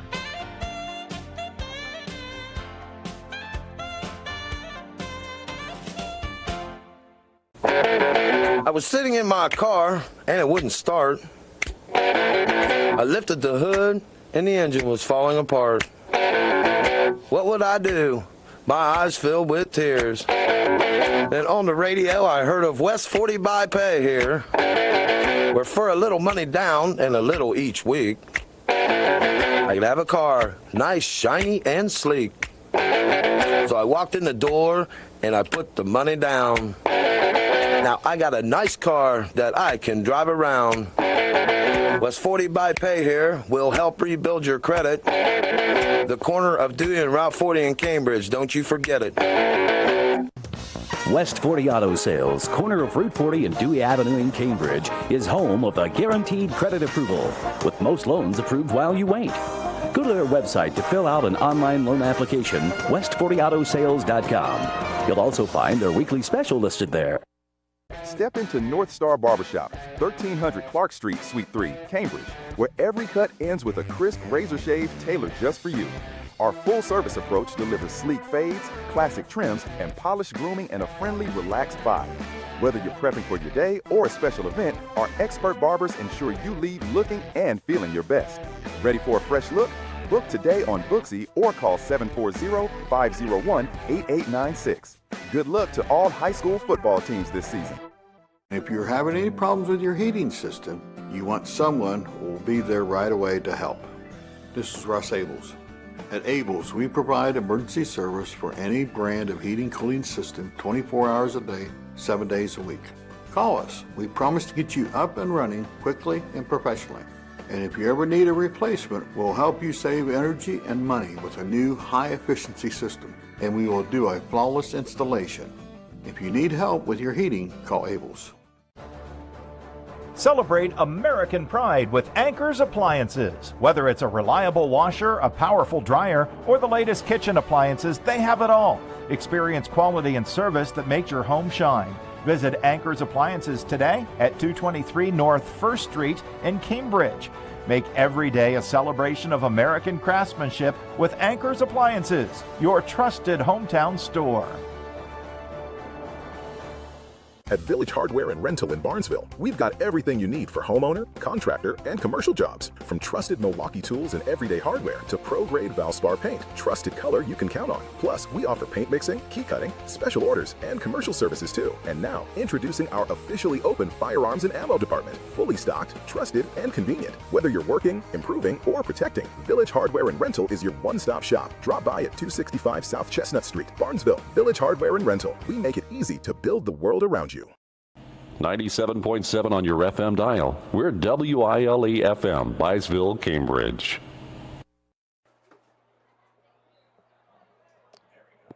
Back at John Glenn High School, halftime winding down, 21-7 our halftime score.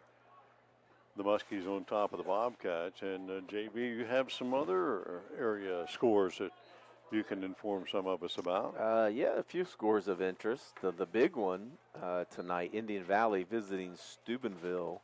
What's your guess there? Indian Valley. Yeah, up 30-0 over Steubenville at halftime. The Braves. Yeah, Braves state champs last year. They're going back at it again this year. Newcomerstown up 27 over Harrison Central at the half. I saw a couple other ones. West End, Fort Fry, no score after one. Who else we got? Union Local down at halftime to Wheeling Central. Barnesville 33-14 over Meadowbrook at the half. Some local ones of interest. Cambridge's opponent next week, Meadowbrook. That's correct. Yeah, and Meadowbrook lost to Tri-Valley week 1. Played a pretty good game, but playing Barnesville and Tri-Valley back-to-back, that's a pretty tough way to start your season. 21-7 our halftime score here. John Glenn on top of the Bobcats, scoring a couple of times via the air. Gress and Pennington on the other end of an Edwards pass, and then Metzger running in from 14 yards out. Cats answer with a Marshall Lashley 5-yard run. Cats on to get things started here in the second half. Valentine Insurance kickoff. As Reese Metzger back deep, joined back there by Colin Grass. Stay tuned. Our post-game wrap-up tonight. We'll name a player of the game for both teams tonight. Those guys are going to enjoy a pizza from our sponsors, and then we also have a special treat too. We get to name a lineman. I got one picked out already. You've been paying any attention at all. Brandon Knowlton been all over the place. Said his tonight. name a lot tonight for sure. Yeah. They got to give a shout out to the linemen, man. They work harder than anybody else. They deserve some love too. They do. Sure. Nothing happens if they don't do it, right? That's correct.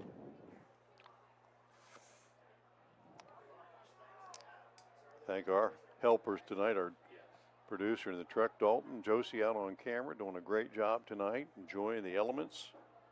Beautiful night for high school football. Here's our Valentine kickoff. Vincent waiting the signal. Standing at about the 12-yard line. Gress and Metzger. Boy, you got to kick it away from Metzger, right? Well, obviously Gress has shown his speed too. Yeah, he had that nice touchdown in the first quarter. And it's going to be high and short. That ball is going to hit on the 25, stays down the sideline, and then bounces out of bounds. So that might be the best thing you could do, right? Don't kick it to anybody. So far, he has not returned one. So the Muskies leading by 2 scores, and they have scored both times they've touched it, or all 3 times they've touched it in the first half. Now, start things out from the 35. First and 10 for John Glenn from the 35. Edwards, pretty good first half. Efficient, if nothing else. Couple of touchdowns. Starts out here, out of the gun. He'll roll to his right, look down the field. Has a guy, and he elects to just throw it late. He had guys break quickly and intended for Gress, but he waited a long time to get rid of that. Yeah, and then threw a bullet to Gress about at his shins. That's tough to catch there, but he was running out of space, so he had to do something. The key for Edwards is he was 5 for 6 in the first half, but those 5 were to his own teammates. Last week had a couple turnovers that put him in a bad spot. So Coach Edwards be pretty happy. He was pretty efficient tonight. Out of the pistol set here, Owen at 5'9". They roll him out a lot to give him some vision. Now hands it on the end around. Coming back the other way, Jensen Perry. He'll get up the sideline. First down and more inside the Bobcat 50 and down near the 40-yard line. Jensen Perry. Another Bicon Services first down and a big play on the end around there. Lashley with the stop, but Perry was off and running, and he was just about taking it to the house. A 24-yard pickup there by Perry. Down to the Bobcat 41-yard line, 1st and 10. Edwards back up under center here. Receivers bunch to the right, handoff that way to Metzger. Lowers his shoulder. Got a couple still on his feet as the Bobcat didn't wrap him up, and he'll get a couple of late yards there. Gavin Reeser on the stop for the Bobcats. Kept those legs pumping.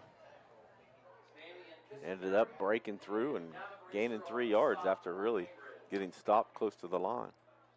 Second, call it 7. Under 11 to play here, third period. John Glenn up 21-7, looking for another one. 2 receivers left and right for the Muskies. Reese Metzger deep and back to pass. Owen will throw it to Metzger, and he'll catch it and down the sideline. Will he get to the marker? And I'm not sure he did. He dove for that end zone marker. Edwards pass just the middle screen, and Metzger run out of bounds at the 3-yard line, and another Bicon Services first down. Boy, he ran so well he got past all of his blockers. And the Cats able to chase him down and knock him out of bounds at the 3. 1st and goal for the Muskies on that big play. Back-to-back big plays for the Muskies. Just their 3 plays in the drive. Out of the pistol set again. Metzger straight ahead, met at the line of scrimmage, keeps the legs churning. And see who stepped up for the Bobcats.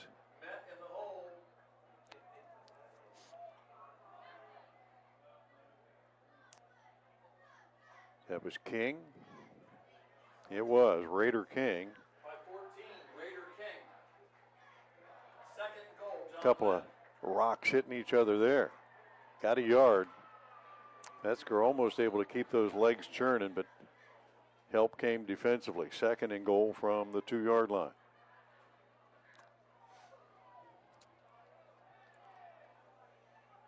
Muskies will spread the field again.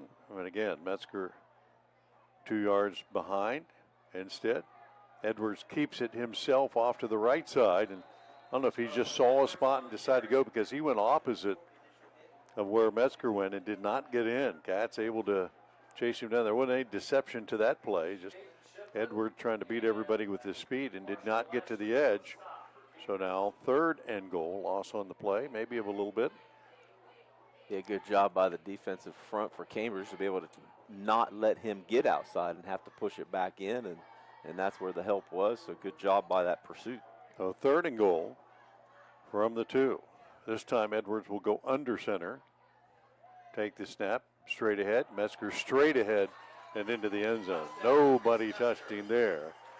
And the Muskies have scored in every possession so far tonight, extending their lead. Metzger's 2nd score of the night. Both on the ground. That one, I don't think anybody touched him. No. Caden West on for the extra point attempt. Sixth plays, 65 yards. A couple of big runs there. And the short screen pass. And movement up front on the Muskies. They'll drop back, try it again. 8:55 left here in the third period. John Glenn's 5th penalty tonight. They haven't done much wrong with those penalties, believe me, from a coaching standpoint. I don't care. It doesn't matter what the score is. That doesn't matter what the final score is going to be. You better believe he'll have some coaching points, and that'll be one of them. Good snap, hold down, kicks up, and it is good. 28-7, Muskies extending their lead. 6 plays, 65 yards. Metzger from 2 yards out. Stay tuned. More high school action on WILE 97.7 and streaming live on WIRP TV coming up in 30 seconds. I can't believe how spotless my floors look after using the Swiffer Power Mop. No more dragging around a heavy mop and messy bucket. Now I get the same deep clean without all the work. Thanks to the powerful solution and scrubbing pad of the Swiffer Power Mop, dirt and grime don't stand a chance, and I don't break a sweat. Mic drop. Mop drop. Swiffer Power Mop. Swiffer Power Mop. A smarter way to mop. Try it or your money back.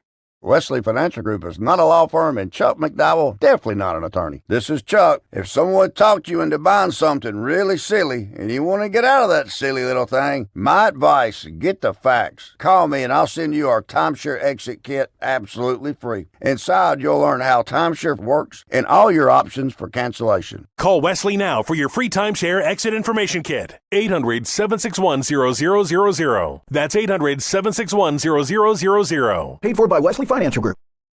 97.7 on your FM dial. We're WILE FM, Byesville, Cambridge.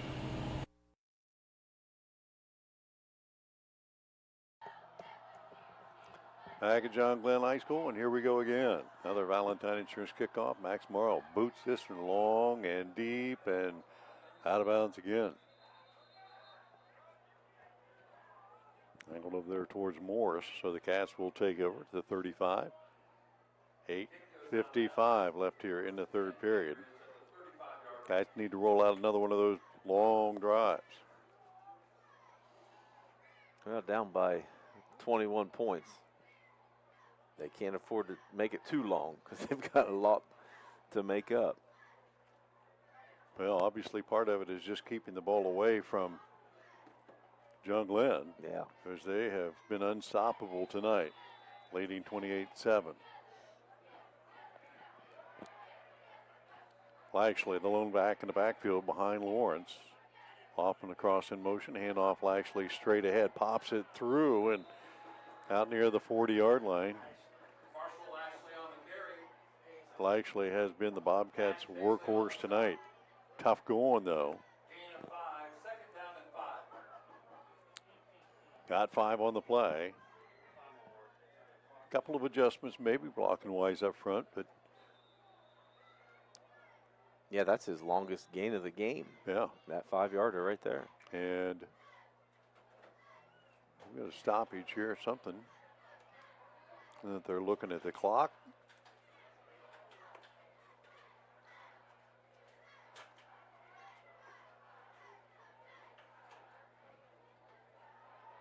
Play clock difficulties. The play clock will be kept on the field. Okay. The play clock issues. Second and 5. 2 back set. Handoff. Lashley straight ahead and did well to get a yard. Knowlton, Shoemake on the stop. Braden Knowlton. 200-pound junior has been in the Bobcat backfield most of the night. Mm-hmm. He's the smallest defensive lineman. Yeah. But, boy, he's getting to the ball. Yeah, Knowlton at 200, Cochran at 280, Barton at 230.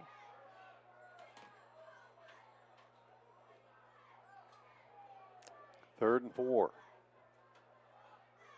Shaw across in motion, trying to get to the edge, turns the corner, inside, out above the 45, and a flag behind the play. He got enough for the first down, but let's check that flag, and the hold way behind the play is going to nullify that.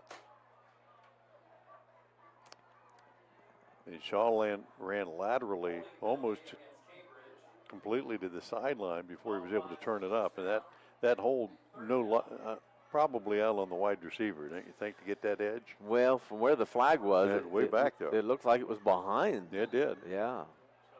The Cats will back it up after a chance to extend the drive. Instead, they face a 3rd and 14. That a costly penalty, really. Cambridge is first on offense tonight. Yeah. 3 wide to the left, 2 to the right. Lawrence alone in the backfield, takes a snap, rolling to his left, immediately under pressure. He's going to have to keep the ball and spins away from one tackler, and then Knowlton and Shoemake again on the stop. Got a few on that, but boy, he had a defender in the backfield as soon as he got the snap. I mean, he was running for his life as soon as he got the ball. 3 defensive linemen were in the backfield. Makes you think maybe it was a screen, but I don't think it was. So gain of about 4 on the play, but now 4th down, and on to punt the ball away. Mason Tedrick back deep. Reese Metzger.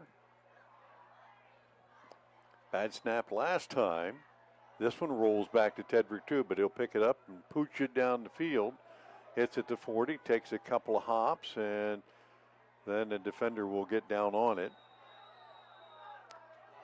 and tag it down. Trayvon Shaver there at the 29.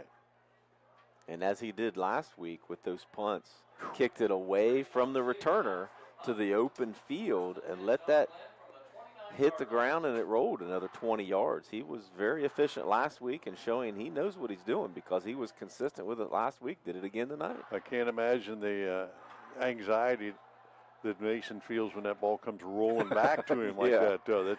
That speeds things, that whole process up a lot.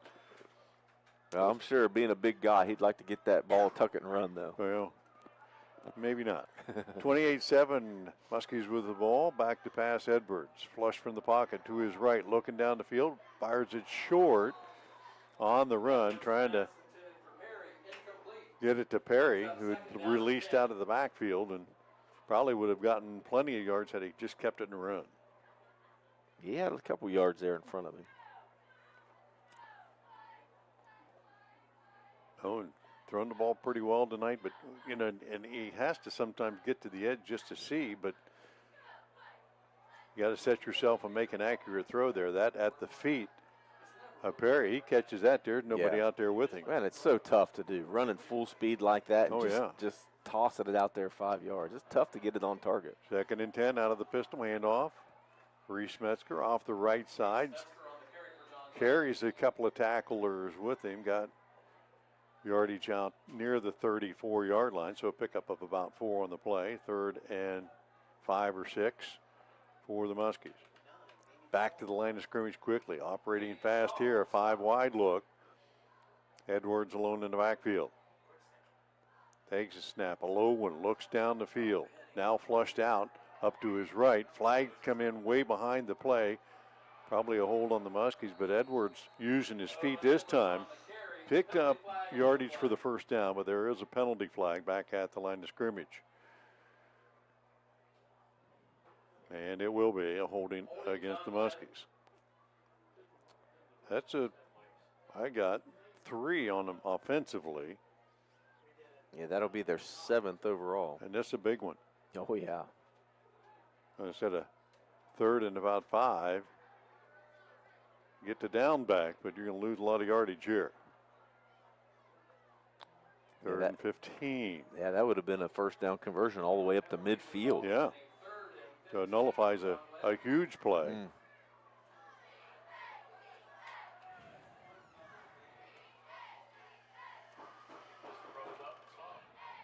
Certainly we'll see Owens back in the gun. This time Metzger off to his left. Hey, I'd dial up that screen pass again. Yeah. And they are. Well, they're going to throw it down deep to Pennington. Jump ball. He's going to try to chase it down and could not quite get there. Had a step, maybe two on Levi Walker, but Edwards airing that one out to Pennington. Talked to Rich Pennington before the game.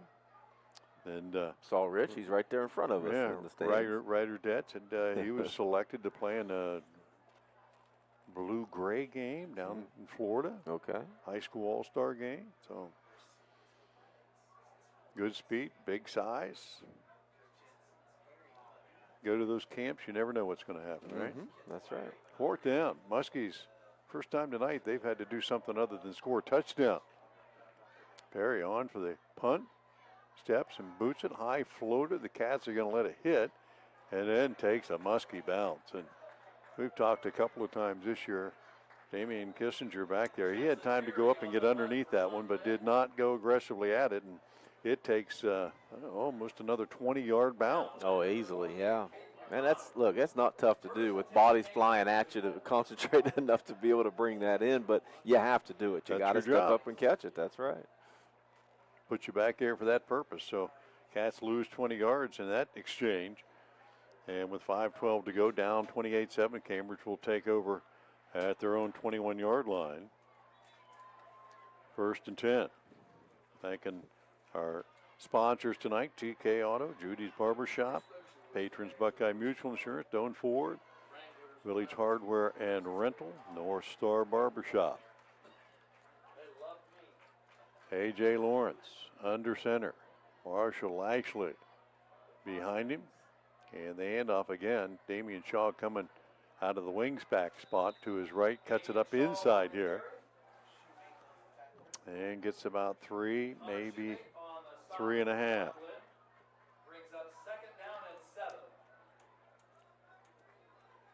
He's had a couple of nice looks tonight, cutting it up inside, taking it to the edge, making the defense stretch out a little bit. Yeah, that's his 4th rush for 21 yards, but he had one called back on the last drive for that hold. I think that was about a 12-yard gain. Slot to the left, handoff straight ahead, Lashley, and he is met in the backfield. Connor Shoemake firing the gap there. Knowlton in there as well.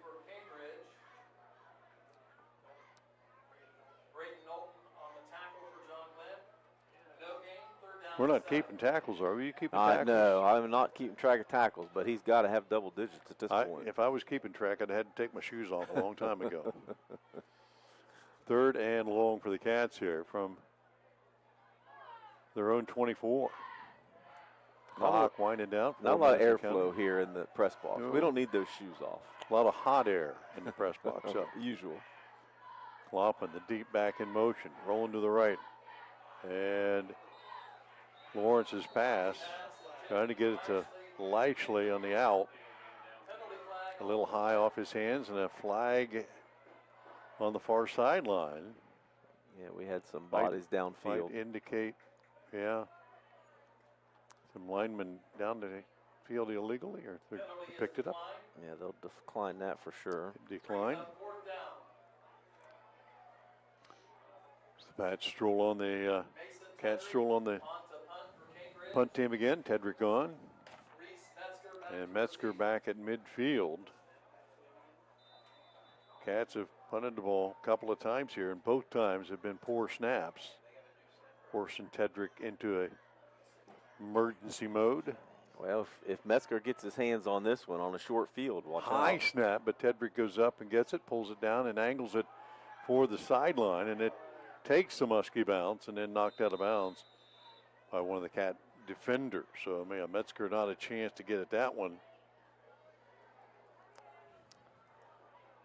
But John Glenn will enjoy excellent field position at the Cambridge 43. That is correct, 42. 42, yeah, even better. Another whole yard. 4 down territory, 3:38 left to go here in the third period. Muskies on top 28-7, and a golden opportunity here to add another one. Metzger offset to the right of Edwards. He will roll with it to his right, look down the field, nobody there, tuck it and run. Has 5, 10, 15 down the sideline, breaks loose and stepped on that sideline. Let's see, right at the first down markers. See if they gave him the first down. I think they are going to slide it down there. Yeah, give him 10 on the play and another Bicon Services first down. Muskies churning out the first downs tonight. John Glenn. 6 possessions tonight. They have scored 4 times and on the move again here. Metzger offset to the left. Owens back to fire it on the right side. Has his man. That's going to be Gress. Goes up high with it. Pulls it down and fights his way towards another first down. Raider King out there from his linebacker spot to make the stop, but got 9 on the play. I really think that Edwards is best when he just catches it and throws it back there. He's pretty good when he gets his feet set. He definitely throws a better ball from that position, but he's so quick, and to be able to get him in space is certainly a benefit. So you certainly can't fault him for trying to get him outside that pocket. Offset to the left side. Metzger straight ahead and right into the waiting arms of Grayson Stoner. Not a lot there. He didn't get anything. Shiflett with an assist there, but Stoner, big body. Stoner, 210-pounder. And now 3rd and a yard. Clock down to 2:17 and counting. Under center, handoff straight ahead, cut back, and Metzger will have the first down there. As Shiflett tripped him up, but another Bicon Services first down for the Muskies. Inside the Cambridge 20, count the 18.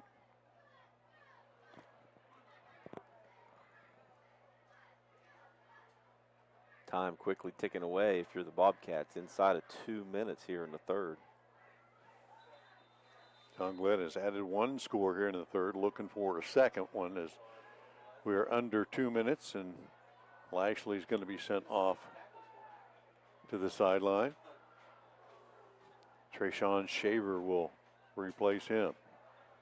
And you got Pennington out here again on one-on-one. He make that little inside move and get to the flag. He's going to be wide open. Owens looks back to his right, then steps up in the pocket.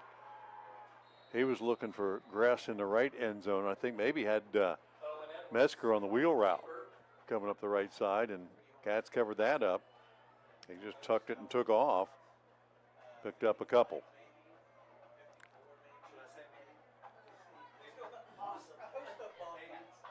So 2nd and 8.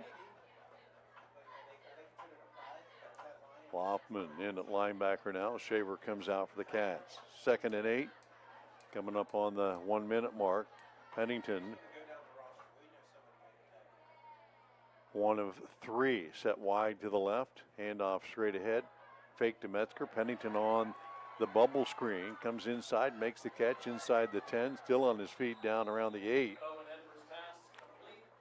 Should have enough to move the sticks. Let's see where they mark his progress. And it will. 1st and goal for the Muskies. Just about the 7-yard line.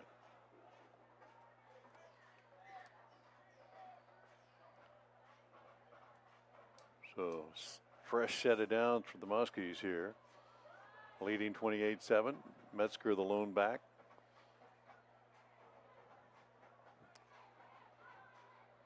Will take the handoff straight ahead and again into the end zone from 7 yards out. His 3rd score of the night. From 7 yards out, again, wasn't touched really till he got to the goal line. That's his 17th rush for 93 yards, and now with 3 scores. 17 rushes. Had a little help in front of him. Connor Shoemake came in the fullback spot and let him through there. Now, extra point attempt. Caden West trying to stay perfect on the night. And he drills this one up and good. 26 seconds left here in the third period. John Glenn caps it off. 35-7 as we take the break. Muskies on top of the Bobcats. We'll be back in 30 seconds.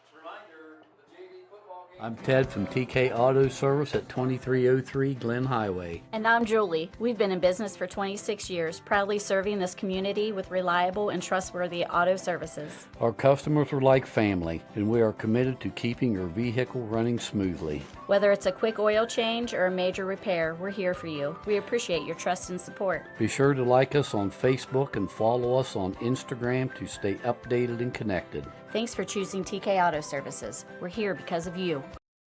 97.7 on your FM dial. We're WILE FM, Byesville, Cambridge. Back at John Glenn Stadium, 35-7. Scoreboard update brought to you by Surgeon Construction. The Muskies tack on a second half score. Third touchdown of the night for Reese Metzger. 14-yard run, a 2-yard run, and 7-yard run. And Morrow on for the Valentine Insurance kickoff. Trying to keep this one inbound. Boots it deep. Morris will haul it in, backing up at the 8-yard line. Out to the 15, 20. And again into a brick wall just across the 20-yard line. A lot of young guys get in on special teams, and man, you just see them cut it loose and run down there. Hey, get your shot, this man. This is your shot. Yeah, that's Morris's third return for 36 yards total. Yeah, you get your opportunity to show the coaches that you're ready to play. Get down there and hit somebody. Well, yeah, because it's Saturday morning films, or you can't hide. No. So the Cats will take over. Just outside there, 20-yard line, call it the 22. 18 seconds left here in the third period. Low snap, gets away from Lawrence, and he'll just have to hop on it. Cats have done pretty well tonight, getting the ball cleanly back to Lawrence, but he's been under center most of the time. That one rolled back to him and fallen on it. That'll be the final play of the period, and Cats are going to lose about 8 or 9 on that one as we head to the other end of the field. 1 period left, and the Muskies in command here, 35-7 over the Bobcats. Stay tuned. More football action coming up on 97.7 WILE and streaming video live on YRP TV. Back with that right after this. Looking for an incredible deal on a new Ford, Lincoln, or Nissan? Come check out our vastly growing inventory selection and ask us about all the low APR options that are going on right now at Dutro Ford, Lincoln, Nissan. If a new vehicle isn't in the budget, let us show you a pre-owned alternative that is sure to fit all your needs without breaking the bank. We know with the running from work to practice or games doesn't leave much time for car shopping, so view our full inventory online 24/7 at DutrosAuto.com. Best of luck to all the coaches and players this year. Have a safe and successful season from all of us at Dutro Ford, Lincoln, Nissan. 97.7 on your FM dial. We're WILE FM, Byesville, Cambridge.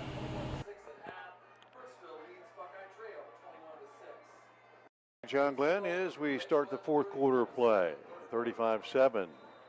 Muskies on top of the Bobcats. Cats now face 2nd and 19. Back at their own 11-yard line. Deep motion, trying the reverse. Again, inside to Damian Shaw. And there is so much penetration, JB. The Cats couldn't even make the handoff that time. Yeah, Lawrence again saw that he couldn't hand the ball off, so he decided just to keep it instead of either turning it over or losing more yardage. But yeah, going to have to get some timing figured out there, but I think more importantly, got to be able to make some better contact up front. Yeah, the line just a lot of guys penetrating through. Knowlton in there again that time. Between Knowlton and Barton and Cochran up front, Cats have not had a whole lot going on. 3rd and long. Back to pass, firing it deep down the field. Got a man there, and that's going to be completed. Out at the 45-yard line. Lawrence hanging it up there. Damian Shaw had to wait on a little bit, but he had gotten behind the defenders. And best pass play the Bobcats have had all year, and cramp on the field. Reed Howard down, and Pennington's going to give him some aid. The Bobcats pick up a Bicon Services first down. First down for the Cats in this second half, as Pennington will give way to the trainer. Lawrence there just kind of put a little air under that, let Shaw run to it. Yeah, Shaw had his man beat, and defenders couldn't recover. Right, yeah, he had his man beat, and Lawrence put it right where he needed to. A big play for the Bobcats there to climb out of a hole there. There's not very many plays in the playbook for 3rd and 19 or 20 or whatever. Right. No, he had lost 10 yards on the bad snap and then another 5 yards on second down. So that's one way to get out of the hole. But good by Lawrence. Rolled to his opposite side, which is really tough to do as a right-hander rolling to the left. But he set his feet, got under control enough that he could get his feet under him to get enough on that ball to get it to Shaw. Geez, 36-yard gain. Cats spread the field. 3 wide to the right, 2 to the left. Lawrence on the keeper, back to the left side, works the short side, gets out of bounds, and Cambridge doing a pretty effective job. That's the second time we've seen him run that play. Spread the field out and let Lawrence pick a spot where he can beat the defense to the edge. He does, and picks up about 5. That's Lawrence's 11th carry tonight. Back to the positive. He's ahead 5 yards.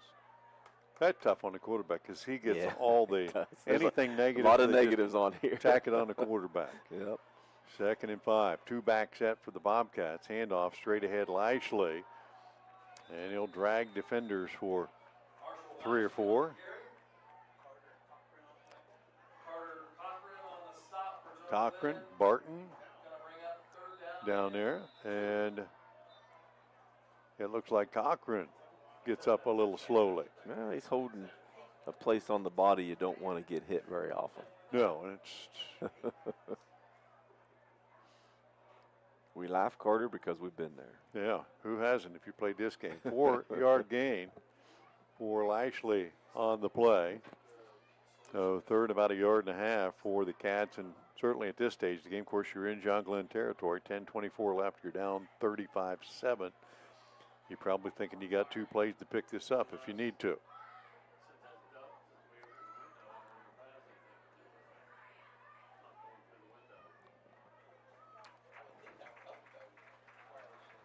Carter will get up and make his way off, okay. Probably need a little oxygen. A little bit. I told him the other day when he was running the chains, I certainly don't want to make fun of you the way that you're running the chains over here, but his buddy says you have to. That boy was falling asleep over there, and I told him we were going to dock his pay. But I think they still fed him at the end of the quarter, though. Landon Cornelius comes in, 235-pound junior. Don't get much smaller. Handoff straight ahead, Lashley trying to twist his way for the first down and got to the line, and I think that's what he needed. If the linesman got him marked right, they should move these sticks. He got tossed back a little bit. Wow. No. Well, no, they did move him. Yep. I was going to say, nose of that ball looked like got across the line. That'll be a Bicon Services first down for the Bobcats. Their 2nd of this drive, 7th in the game. Motion across, jet sweep, trying to get it to Shaw, and he got his feet tangled up with Lawrence and went down.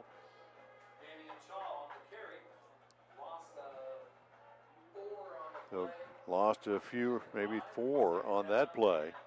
Couldn't get to the edge.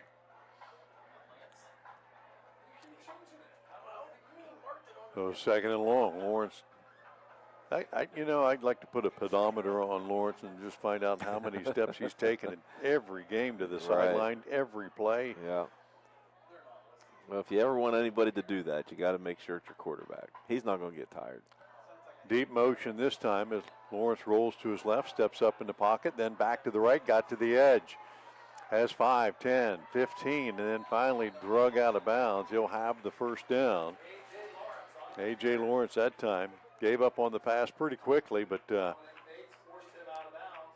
John Glenn defense had really pursued him pretty well to the near side, and when he headed back to the far side, there was nobody there. Yeah, just turned on the jets and saw open field in front of him. He's a good enough athlete. He can get away from pressure. Another Bicon Services first down for the Bobcats. As they did in the first half, Cambridge kind of putting it all together in one drive. Started this one in the third period. Or 8:30 left here in the fourth. 1st and 10 at the John Glenn 34. Shaw, deep motion, handoff straight ahead. Lashley, a little stutter step in the hole, and a little piggyback ride in there for one of the defensive linemen, I think.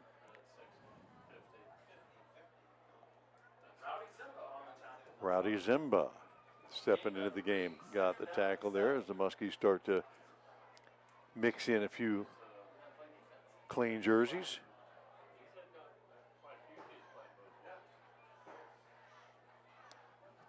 Them mostly an offensive tackle, get a little defensive tackle. Yeah. Hey, you're a lineman, you'd rather be on the defensive side. Of course. Be the hitter. Much more fun. 2nd and 7. Jet motion across, rolling that way. Pass down the field, again deep, and in and out of the hands of Damian Shaw.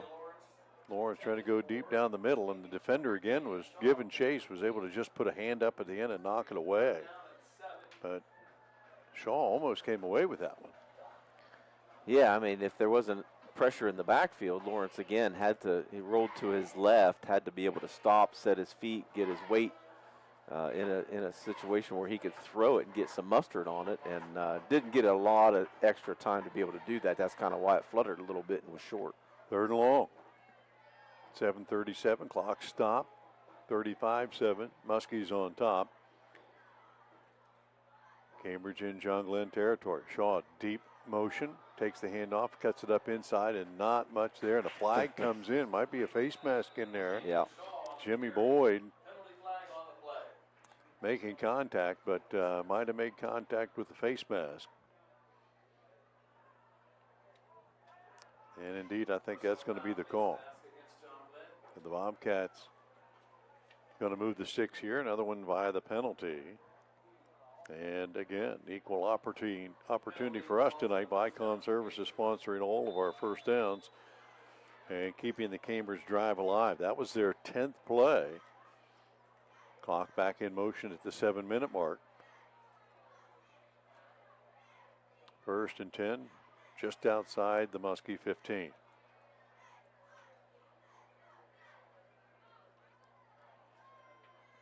Two-back set for Lawrence. He'll roll out, fired out in the flat, and had a man. He had a wide open Shaw. Defender was Camp trailing him pretty good. If Shaw would have caught that one, and Lawrence again throwing the back across his body, going to his left, trying to be accurate with it there. And you don't want to throw it behind your receiver because that brings the defense into play. But that one falls incomplete. 2nd down. Stops the clock with 6:41. Yeah, don't know if there would have been much of a gain there anyway if he does catch it. As you said, the defender was there to be able to make the tackle anyway. King spreads the field wide to the left. Deep motion, handoff straight ahead. Lashley bangs off of one tackler. Morrow stepped up, got a piece of him, and then got a little ride. Morrow first contact, but Lashley able to make a positive gain out of it. Tough 3 yards between those tackles. Yeah, it was a big hit at the line of scrimmage between Lashley and Morrow. 3rd and 7 for the Bobcats. Cambridge has been able to, in these situations, get Lawrence loose a little bit, and they'll spread the field here a little bit and leave Lawrence alone in the backfield. Takes a snap, looks to his left, now flushed from the pocket, fires it, has a man in the end zone, and off the hands of Raider King.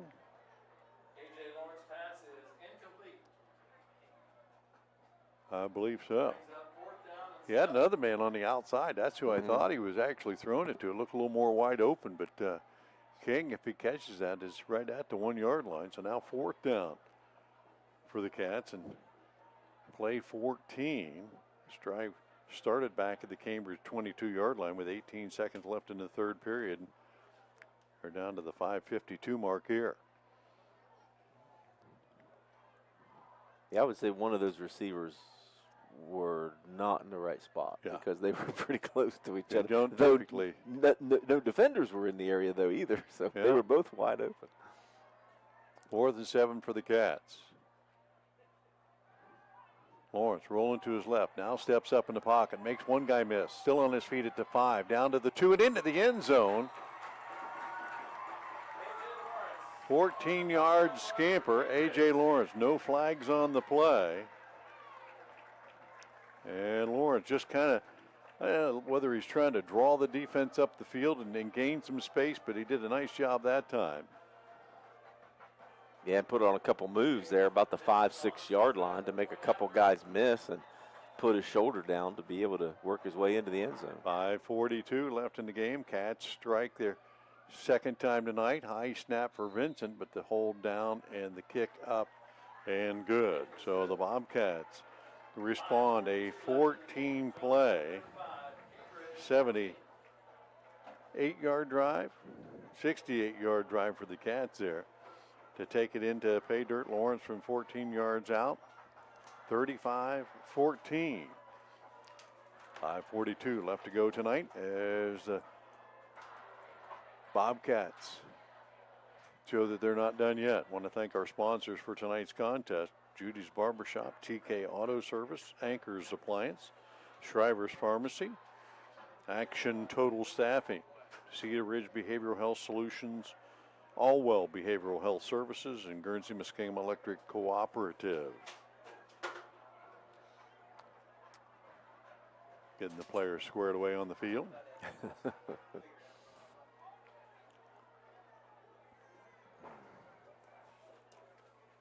Cats with just a lone score last week in a 35-7 loss tonight, down 35-14, but there have been a lot of positive signs for the Cats tonight. Yeah, sure, and the positive being they were both on offense. Last week was on special teams, so to be able to get your offense in the end zone a couple times and really have moved the ball on several other drives too, just came away short going for it on 4th down.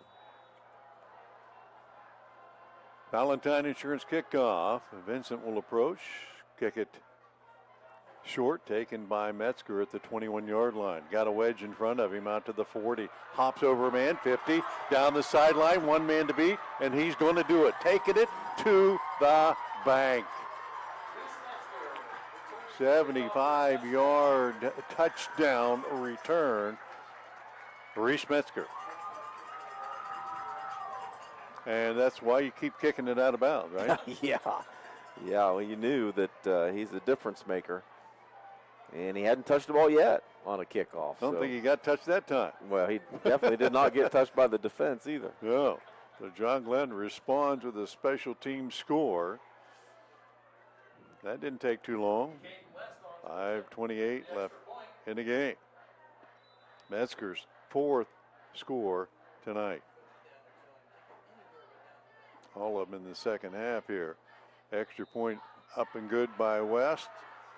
And the Muskies, just like that, get those points back. 42-14. John Glenn on top of the Cats. Will step out for 30 seconds. More high school action coming up on WILE 97.7 and streaming on YRP TV. Back after this.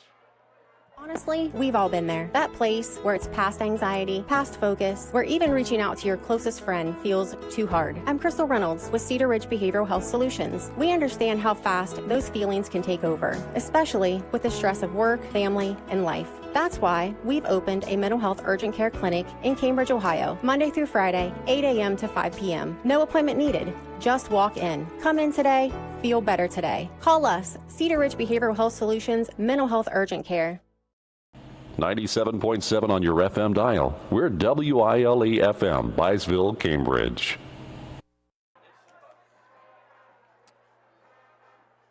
Back at John Glenn Stadium, fourth quarter action, and boy, electric action. Reese Metzger, a 75-yard kickoff return, a little hurdle in the middle of that. The only thing he didn't do was hurdle backwards, or it would look like maybe Saquon Barkley. But nice job by Metzger there. His fourth score of the game. Yeah, that's pretty impressive. An 80-yarder kickoff return. And then those three other rushing scores. We tried to tell you coming into the game. Hey, we got he could be a difference maker. We got to name a player of the game for the Muskies. Guess what? We might have done that already. I think that's a pretty easy decision. Max Morrow with a Valentine Insurance kickoff. He'll kick this one into play. Takes a hop and into the hands of Kissinger back near the 20-yard line, and he'll get stacked up and knocked down at the 28.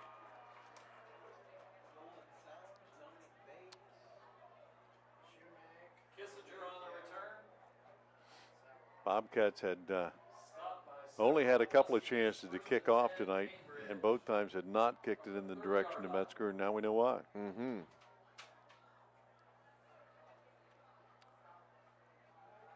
5:21 left in the ball game. 42-14 John Glenn, and the Cats will send the offense out again. A good drive last time now, 14 plays, got to pay dirt. A.J. Lawrence sticking in the end zone, and he'll be back in the backfield here, and a timeout on the field. It looks like the Muskies, a lot of fresh faces defensively. I want to make sure they got the right people out there, which gives us a chance to thank our sponsors tonight again as well. All Well Behavioral Health Services, TK Auto Service, Abel's Electric Heating and AC, Anchors Appliance, Shriver's Pharmacy, West 40 Auto Sales, Doane Ford, Village Hardware and Rental. Good night for football, big crowd. And tomorrow, more football. Yeah, another big game tomorrow. A lot of big games tomorrow, but the big one, noon. Big noon kickoff. Big noon. A Big Ten. Buckeyes with a lot of fresh faces off a national championship. Yeah, and Texas preseason #1, right? Yeah. I think Texas is. Texas 1, Buckeyes 3, maybe, I think. Maybe 2 or 3, yeah. We'll find out tomorrow. And movement up front on the Bobcats as they'll start this drive with just their second penalty on offense tonight. You know, one of the things I think Coach Gunn probably impressed upon the line and the team this week is this is an offense you can't get behind the chains. You got to be efficient. You can't make mistakes. And for the most part tonight, they've done that. Yeah, 4th penalty overall for Cambridge for 30 yards. Lost 5 there. So 1st and 15. Shaw a cross motion here. Lashley, or check that, and now motion again as somebody moved, or maybe there might have been the guy in motion turning up a little quickly. But in either case, back-to-back penalties. So you go from a 1st and 10 now to 1st and 20.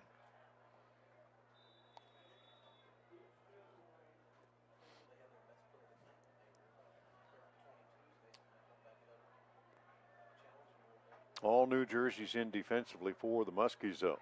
They got in the backups here. Had several of them in, I believe, on that last drive, too. So 5 wide here for Lawrence.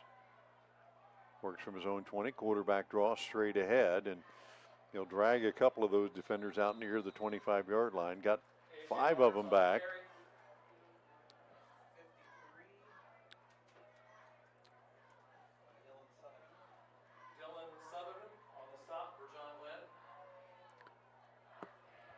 Second and 15.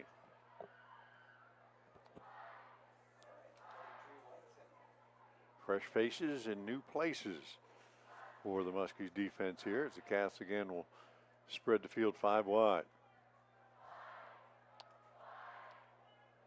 Lawrence, quick toss to his right. Has his wide out, that's Kissinger, and he'll haul it in and drag a defender for about 5. So a 3rd and 10 situation for the Cats. Keeps the clock running.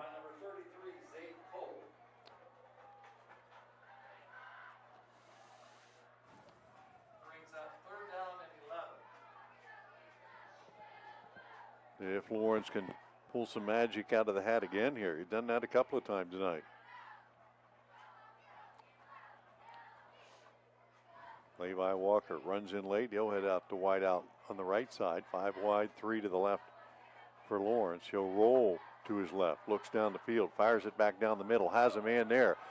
Shaw had to reach back. He is looking over his left shoulder, and it was over his right. Tried to reach back and haul it in, and just couldn't come down with it. Was not able to adjust. That was a well-thrown ball, and hit him in stride. Just he ran away from it. Yeah, he kind of got a little bit off balance, and as you said, reached over the wrong shoulder and couldn't recover from it. But yeah, good touch by Lawrence, putting it exactly where he wanted to. Had his man beat, had a 3-4 yard cushion on his man, would have been 6, but just a tough adjustment there for Shaw to come back for it. Tedrick back on in punt formation for the Bobcats. 3:46 left in the ball game, and this one rolls back to him and gets past him, chases it down inside the 10, and he'll fall on it back around the 7-yard line. But another bad snap on a punt situation, and the Cats are going to give up ideal field position here for the Muskies. Their first offensive possession of this fourth period, and it's going to come in the red zone. 3:38 to go in the ball game, and they're at the Bobcats 7-yard line. I think backup offense being put together over there as well. Yeah, and back to return that punt was Keegan Wolford, freshman number 7. Didn't get his opportunity though. So a timeout on the field. Bobcats are going to utilize it here. They'll have some fresh faces as well. Timeout on the field. 3:38 left to go in the game. 42-14 Muskies. We'll be back in 30 seconds. 97.7 on your FM dial. 97 points. It's that time of year again. Football season is upon us. Hey, Mark Kelly here with Bicon Services, wishing all our local teams a great and successful year. As your premier commercial building contractor, Bicon Services is ready to tackle everything from small facility renovations to large industrial expansions. We're here to handle all your commercial and industrial needs under one roof. So while you're out there scoring the winning touchdown, let us work on making your next commercial project a success. Bicon Services, building the future one project at a time. 97.7 on your FM dial. We're WILE FM, Byesville, Cambridge. Carter Murray in a quarterback. He'll turn, hand it off. His handoff to Jensen Perry, who will scamper around left end. A one-play touchdown drive for the Muskies. Both teams took a timeout to try to get plenty of subs in the game. I'm not sure defensively that Cambridge was quite ready for Jensen Perry. No, and Perry 2 rushes for 31 yards and a score. Pretty efficient night nice for night, him. huh? Yeah. 7-yard run. And they'll try for 2.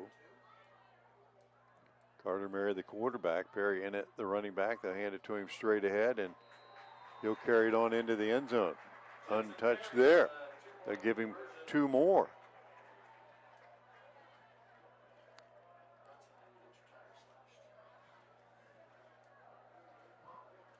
So Perry with the touchdown and the extra point attempt.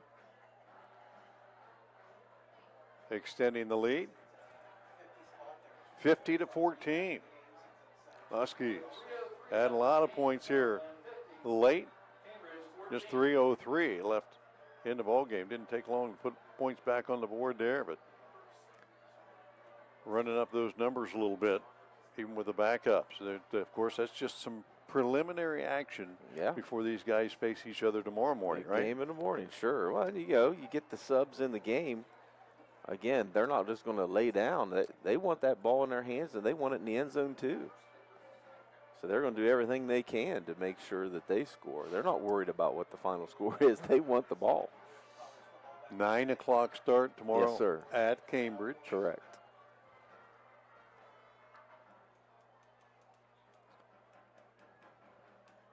You got to like it, though. High school football, rearranging their start times because there's a big college game tomorrow. You Yeah. know you live in the right state when everybody's rearranging their schedules to watch Ohio State football. That's not the first time that's happened. Won't That's be right. the last. No. It a lot of times happens for bowl games. Yes, that too. Basketball season. It's a big Yeah. regular season game.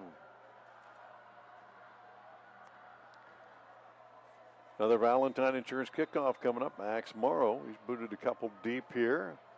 And good coverage teams down. This one again. Deep and in and out of the hands. Shaver had it, dropped it, picked it back up. Now we'll scamper up the sideline, and he's loose. 30, 40, midfield. Can he take it to the house? Cuts it back.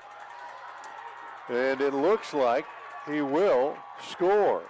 Trayvon Shaver for the Bobcats mishandled the kick. How many times have we ever seen that? Right. Kick returner mishandled the kick. The defense kind of sucks in on them, and boom, they head up the sideline. Happens a lot. Yep. Shaver that time, that had to be about a 90-yarder. I got it at 88, yeah. 88-yarder. And I don't know how many times we've had two kickoff returns in the same game. That hasn't happened much. No. Well, you assume that John Glenn had their backups in on the kickoff, too, because there were some bad angles there taken. And a lot of lanes open. They've been pretty good on the kick coverage Yes. all night. That Right. one, not so much. Right. Vincent on for the extra point attempt. Good snap, holds down, kicks up. And he nails that one. So all this scoring late in the game, 141 left to go, and the Bobcats put 7 more on the board. That's back-to-back weeks. Cambridge's special teams have scored touchdowns. Yeah, on kickoff returns. Kickoff return. Yep. Sikora a week ago, Shaver tonight. And now the Bobcats to kick off again. I dare say Metzger probably won't be in there to return this one. If he is. For Cambridge's sake, you hope not. They probably won't kick it. Well, he's anywhere in there. near him. He's He is back in there. deep. You're right. Well, you know, at some point, a lot, especially late in a game like this, you start thinking, hey, you know, it's just easier to leave our rather than trying to get 11 guys and get them out in the right spot. Right. Let's get our starting team out there and let's get it over with. Sure. So Metzger is back deep for this Valentine Insurance kickoff. Surgeon Construction, all of our scoreboard updates. 50-21. John Glenn on top as Vincent approaches and kicks it away from Metzger, chases it down and into the end zone. I think he was trying to get to it to pick it up. He sure did look like he wanted to pick it up. Wasn't able to catch up with it, and Vincent, a nice job that time, not only kicking it away from him, but getting it into the end zone.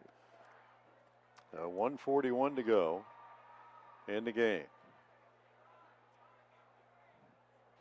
Little Muskies will send out that second team offense again from their own 20. And Cambridge reciprocates with some new fresh jerseys on defense. The number 1, Kai Morgan, 0. Blaze Barlow, Kai Morgan, both back deep. Under center goes the quarterback, Carter Murray, and he'll just take a knee, and that's how this thing's going to end. A couple of those, and you can put all the guys in there you want now to stand in there for a play, but Carter's just going to let that clock run down, take a knee a couple of times, and we can take this one to the house. Muskies tonight pick up the home opening win against the Bobcats, 50-21. Unless something crazy happens, will be our final score. I want you to stay tuned. Our post-game wrap-up here. We'll have a player of the game for John Glenn. Lock 9 Pizza, player of the game. I'll give you a vote, but it don't count. I know who that's going to be. Yeah, that's easy. And the Cambridge player of the game. We got that sponsored here, too. The complimentary pizza from Plus One. And I know who that may be, too.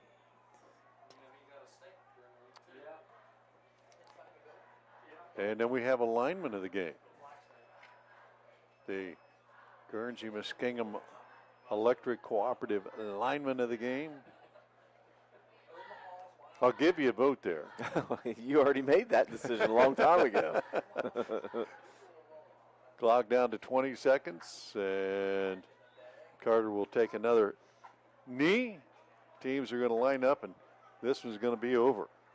Heading to week 2, or through week 2 to week 3. John Glenn moves on to 1-1. Bobcats 0-2. They'll head to Meadowbrook. Muskies next week. Where are they heading next week? We got them at West Muskingum. Yeah. Home against West Muskingum for the Muskies. Final score again tonight from John Glenn. It is the Muskies on top of the Bobcats 50-21. Stay tuned. Post-game wrap-up coming up after these messages here on WILE 97.7 and YRP TV. Back after this.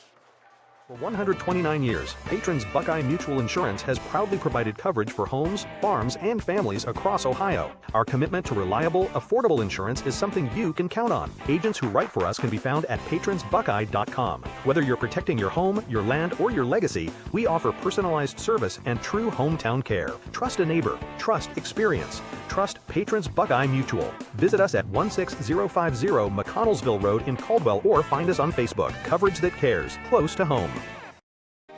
Members of Guernsey Muskingum Electric Cooperative love Southeast Ohio, where the hills roll, the roads are crooked, and the trees are plentiful. Keeping the lights on in our beautiful corner of the state is a challenge Guernsey Muskingum gladly accepts and works hard to accomplish. Safety and reliable electricity at a reasonable cost are always our top priorities. It's our way of keeping the lights on for all members of Guernsey Muskingum Electric Cooperative, a Touchstone Energy cooperative. Looking for a hometown barbershop with friendly service and expert cuts? Judy's Barbershop in Cambridge, Ohio is the place for you. From sharp fades and modern styles to timeless trims, Judy's knows how to keep you looking your best. Every visit is more than a haircut. It's a chance to relax, catch up, and walk out with confidence. Serving generations of families, Judy's Barbershop takes pride in quality and care. Need help finding a job or recruiting reliable workers? Action Total Staffing is your trusted local staffing partner. We work hard to connect skilled candidates with employers across southeastern Ohio.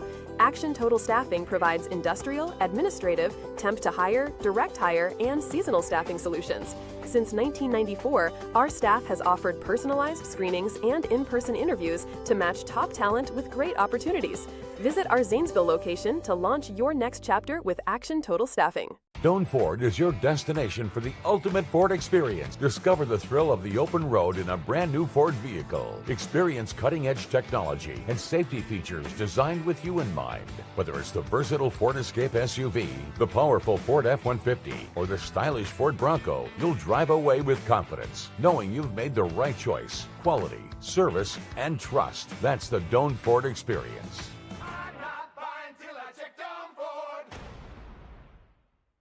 School's back. For some, things may feel overwhelming. Allwell is here to help you find a healthy balance.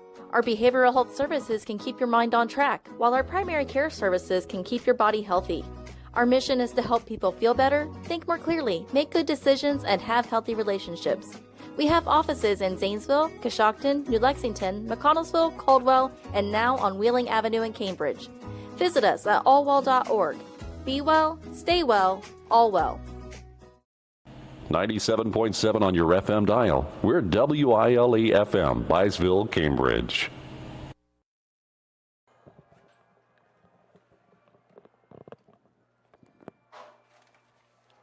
Back at John Glenn Stadium for a wrap-up here of a Muskie victory tonight. Final score 50-21.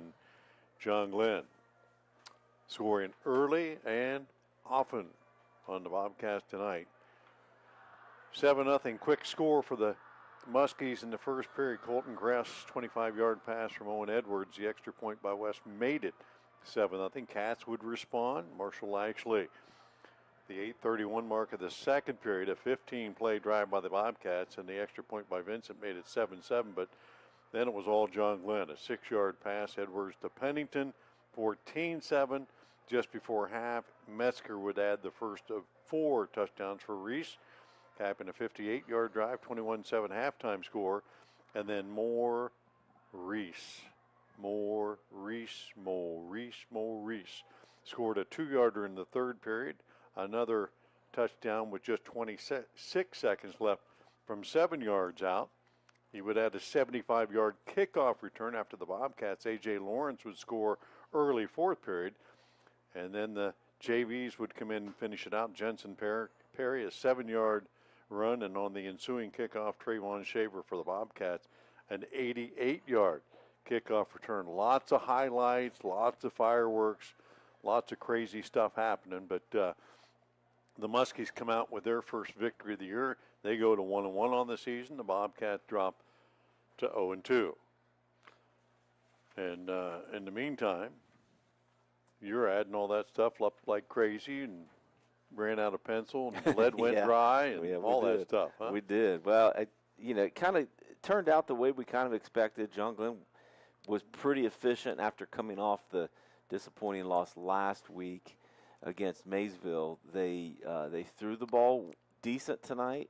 Of course, they ran the ball well, as you mentioned, Metzger with those 3 rushing touchdowns. But overall, 25 carries for 141 yards on the ground for John Glenn. Those 4 scores, actually 3 scores for Metzger and then 1 for Perry, 4 scores. And Perry also had a 2-point conversion. So Metzger 17 rushes, 93 yards. Perry 3 rushes, 34. And Edwards ran not twice, that doesn't make sense, 5 times for 17 yards. And Carter Mary, of course, just down the ball there 3 times at the end. Through the air, Owen Edwards 8 for 12 for 126, 2 scores, but more importantly, no interceptions. So Coach Edwards is going to give him a pat on the back for that. Yeah. Again, improving over last week, making some better decisions, certainly efficient. First half was 5 for 6, so he threw a couple away there in that second half. Spread the ball around a little bit. Colton Gress 3 receptions, 37 yards and a score. Ryder Pennington 3 receptions, 56 yards and a score. Dominic Bates 1 for 4, and Reese Metzger 2 for 32. And then in the return game, of course, you mentioned Metzger's 80-yard kickoff return. So John Glenn pretty efficient offensively, ran the ball pretty darn well, and threw it when they had to. Cambridge, on the other end, 41 rushes for only 76 yards and 2 scores. A.J. Lawrence, 14 rushes for 40 yards and a touchdown. That nice touchdown there in the fourth quarter. Marshall Lashley, you said all game he was the workhorse. He was. Boy, he was fighting for every yard. Only had 2 rushes of 5 yards or more. A lot of 2-yarders, a lot of 3-yarders. He was really banging it inside. 19 rushes, 46 yards, and a score. He did get paid off once. Mason Hill, 2 early rushes for -1, and then it looked like an ankle issue. Didn't play the rest of the game. Damian Shaw, 5 rushes, 17 yards.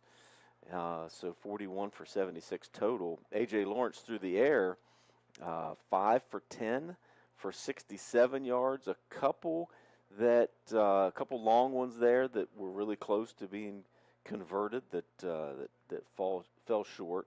But certainly putting the ball up a little bit more tonight. And he ran the ball a little bit out of the backfield, which was really good for the Bobcats offense. Kind of spread it around. He did spread it around through the air. 5 different receivers with 1 catch.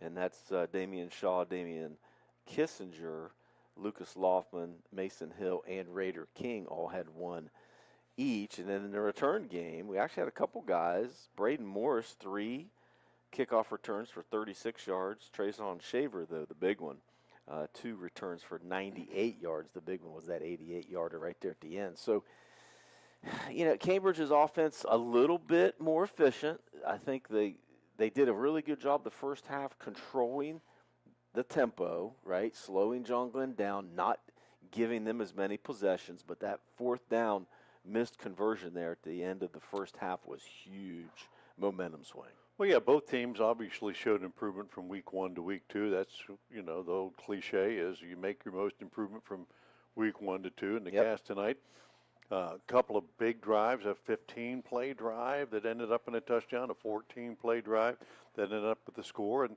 the Muskies, a very balanced offense tonight, mixed up the run and the pass really well, got on the board early and often. Their defense was pretty tough tonight as well.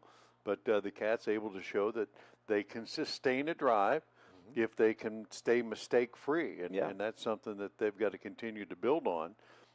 Eliminate penalties and turnovers tonight. I don't think either team turned it over. So that's a positive both ways for both teams tonight. I want to thank you for tuning in tonight. And we're at that time of the game. We name our players of the game and all the special stuff, and thank our sponsors. Please, if you can, patronize all those folks who bring you the games tonight. We had our specials during the game. Of course, the national anthem brought to you by Southeastern Ohio Credit Union. All of our kickoffs from Valentine Insurance, and Bicon Services got their money's worth tonight on all the first downs. Kemp Insurance Agency with all the touchdowns tonight. Surgeon Construction and our scoreboard updates. And we mentioned this early, but we didn't get a chance to see all the instant replays, but those brought to you tonight by High Street Seneca LLC. So now our players of the game for the Muskies tonight. I don't know if you want to vote out there, go ahead, pick your player. You can vote in radio land or TV land or whatever it is. But I think everybody can figure that one out. Our Lock 9 player of the game, Mrs. Valentine, do you want to pick one? No, never mind. I don't. Have you ever been to Lock 9 Pizza? I have not. I've heard it's really good. Well, they've got a Wangus burger, the juicy Wagyu Angus blend. Nice. So I know tonight. Talked to Major Snively before the game. I'm sure he's been there several times. And his dad was heading down that way to do the Philo game, and he said, Dad's eating a Lock 9 pizza. So I bet one of those Wangus burgers probably disappeared. At least one of them did. You think he brought one home to Major? But, yeah, I don't know about that. So our Lock 9 pizza player of the game, Reese Mesker, 4 scores tonight, 3 on the ground. The kickoff return was electric. If you get a chance to see that, you might agree. And then for the Bobcats, player of the game sponsored for the Cats by Plus One Pizza. They're going to get a free topping there as well. And A.J. Lawrence tonight picked up a score, improved his vision down the field, threw the ball pretty well, even under heavy duress tonight. Yes, for sure. Able to get rid of the ball and throw a couple of nice completions and score once as well. And then our Guernsey Muskingum power lineman of the game. And if you were with us early tonight before the Muskies started making a lot of substitutions, this guy was in on a dozen tackles. I'm sure he was. Yep, for sure. Braden Knowlton, number 79 in the middle. He was all over the place and did a great job tonight. He is our power lineman of the game. So congratulations to him as well. And to the Muskies, the win. Moving on, 50-14, or 50-21, our final score tonight. Partner, you and I from one rivalry this week to another one in southern Guernsey County next week. Yep, we'll be at Meadowbrook next week. Cambridge visits Meadowbrook, who I believe they will be 0-2 going into the next week. They were down to Barnesville pretty it's pretty lopsided there at one point. So they will be 0-2, Cambridge 0-2. At Meadowbrook next week, John Glenn will travel. Actually, they'll be at home. You mentioned that earlier. West M will be coming to town. I believe West M was down in their game tonight, too, so they'll be 1-1. Yeah, not very many games you can walk to. You can walk to the game next That'd week. Be nice, yeah. I like it. Final score once again tonight. Muskies pick up the W50-21 over the Bobcats. Want to thank everybody for tuning in tonight. And Josie on the field, Dalton in the truck for helping us out there as well. Till next week. I'm Bill Kafury. We'll talk to you then. See ya. High school football from AVC Sports on WILE FM, Byesville, Cambridge.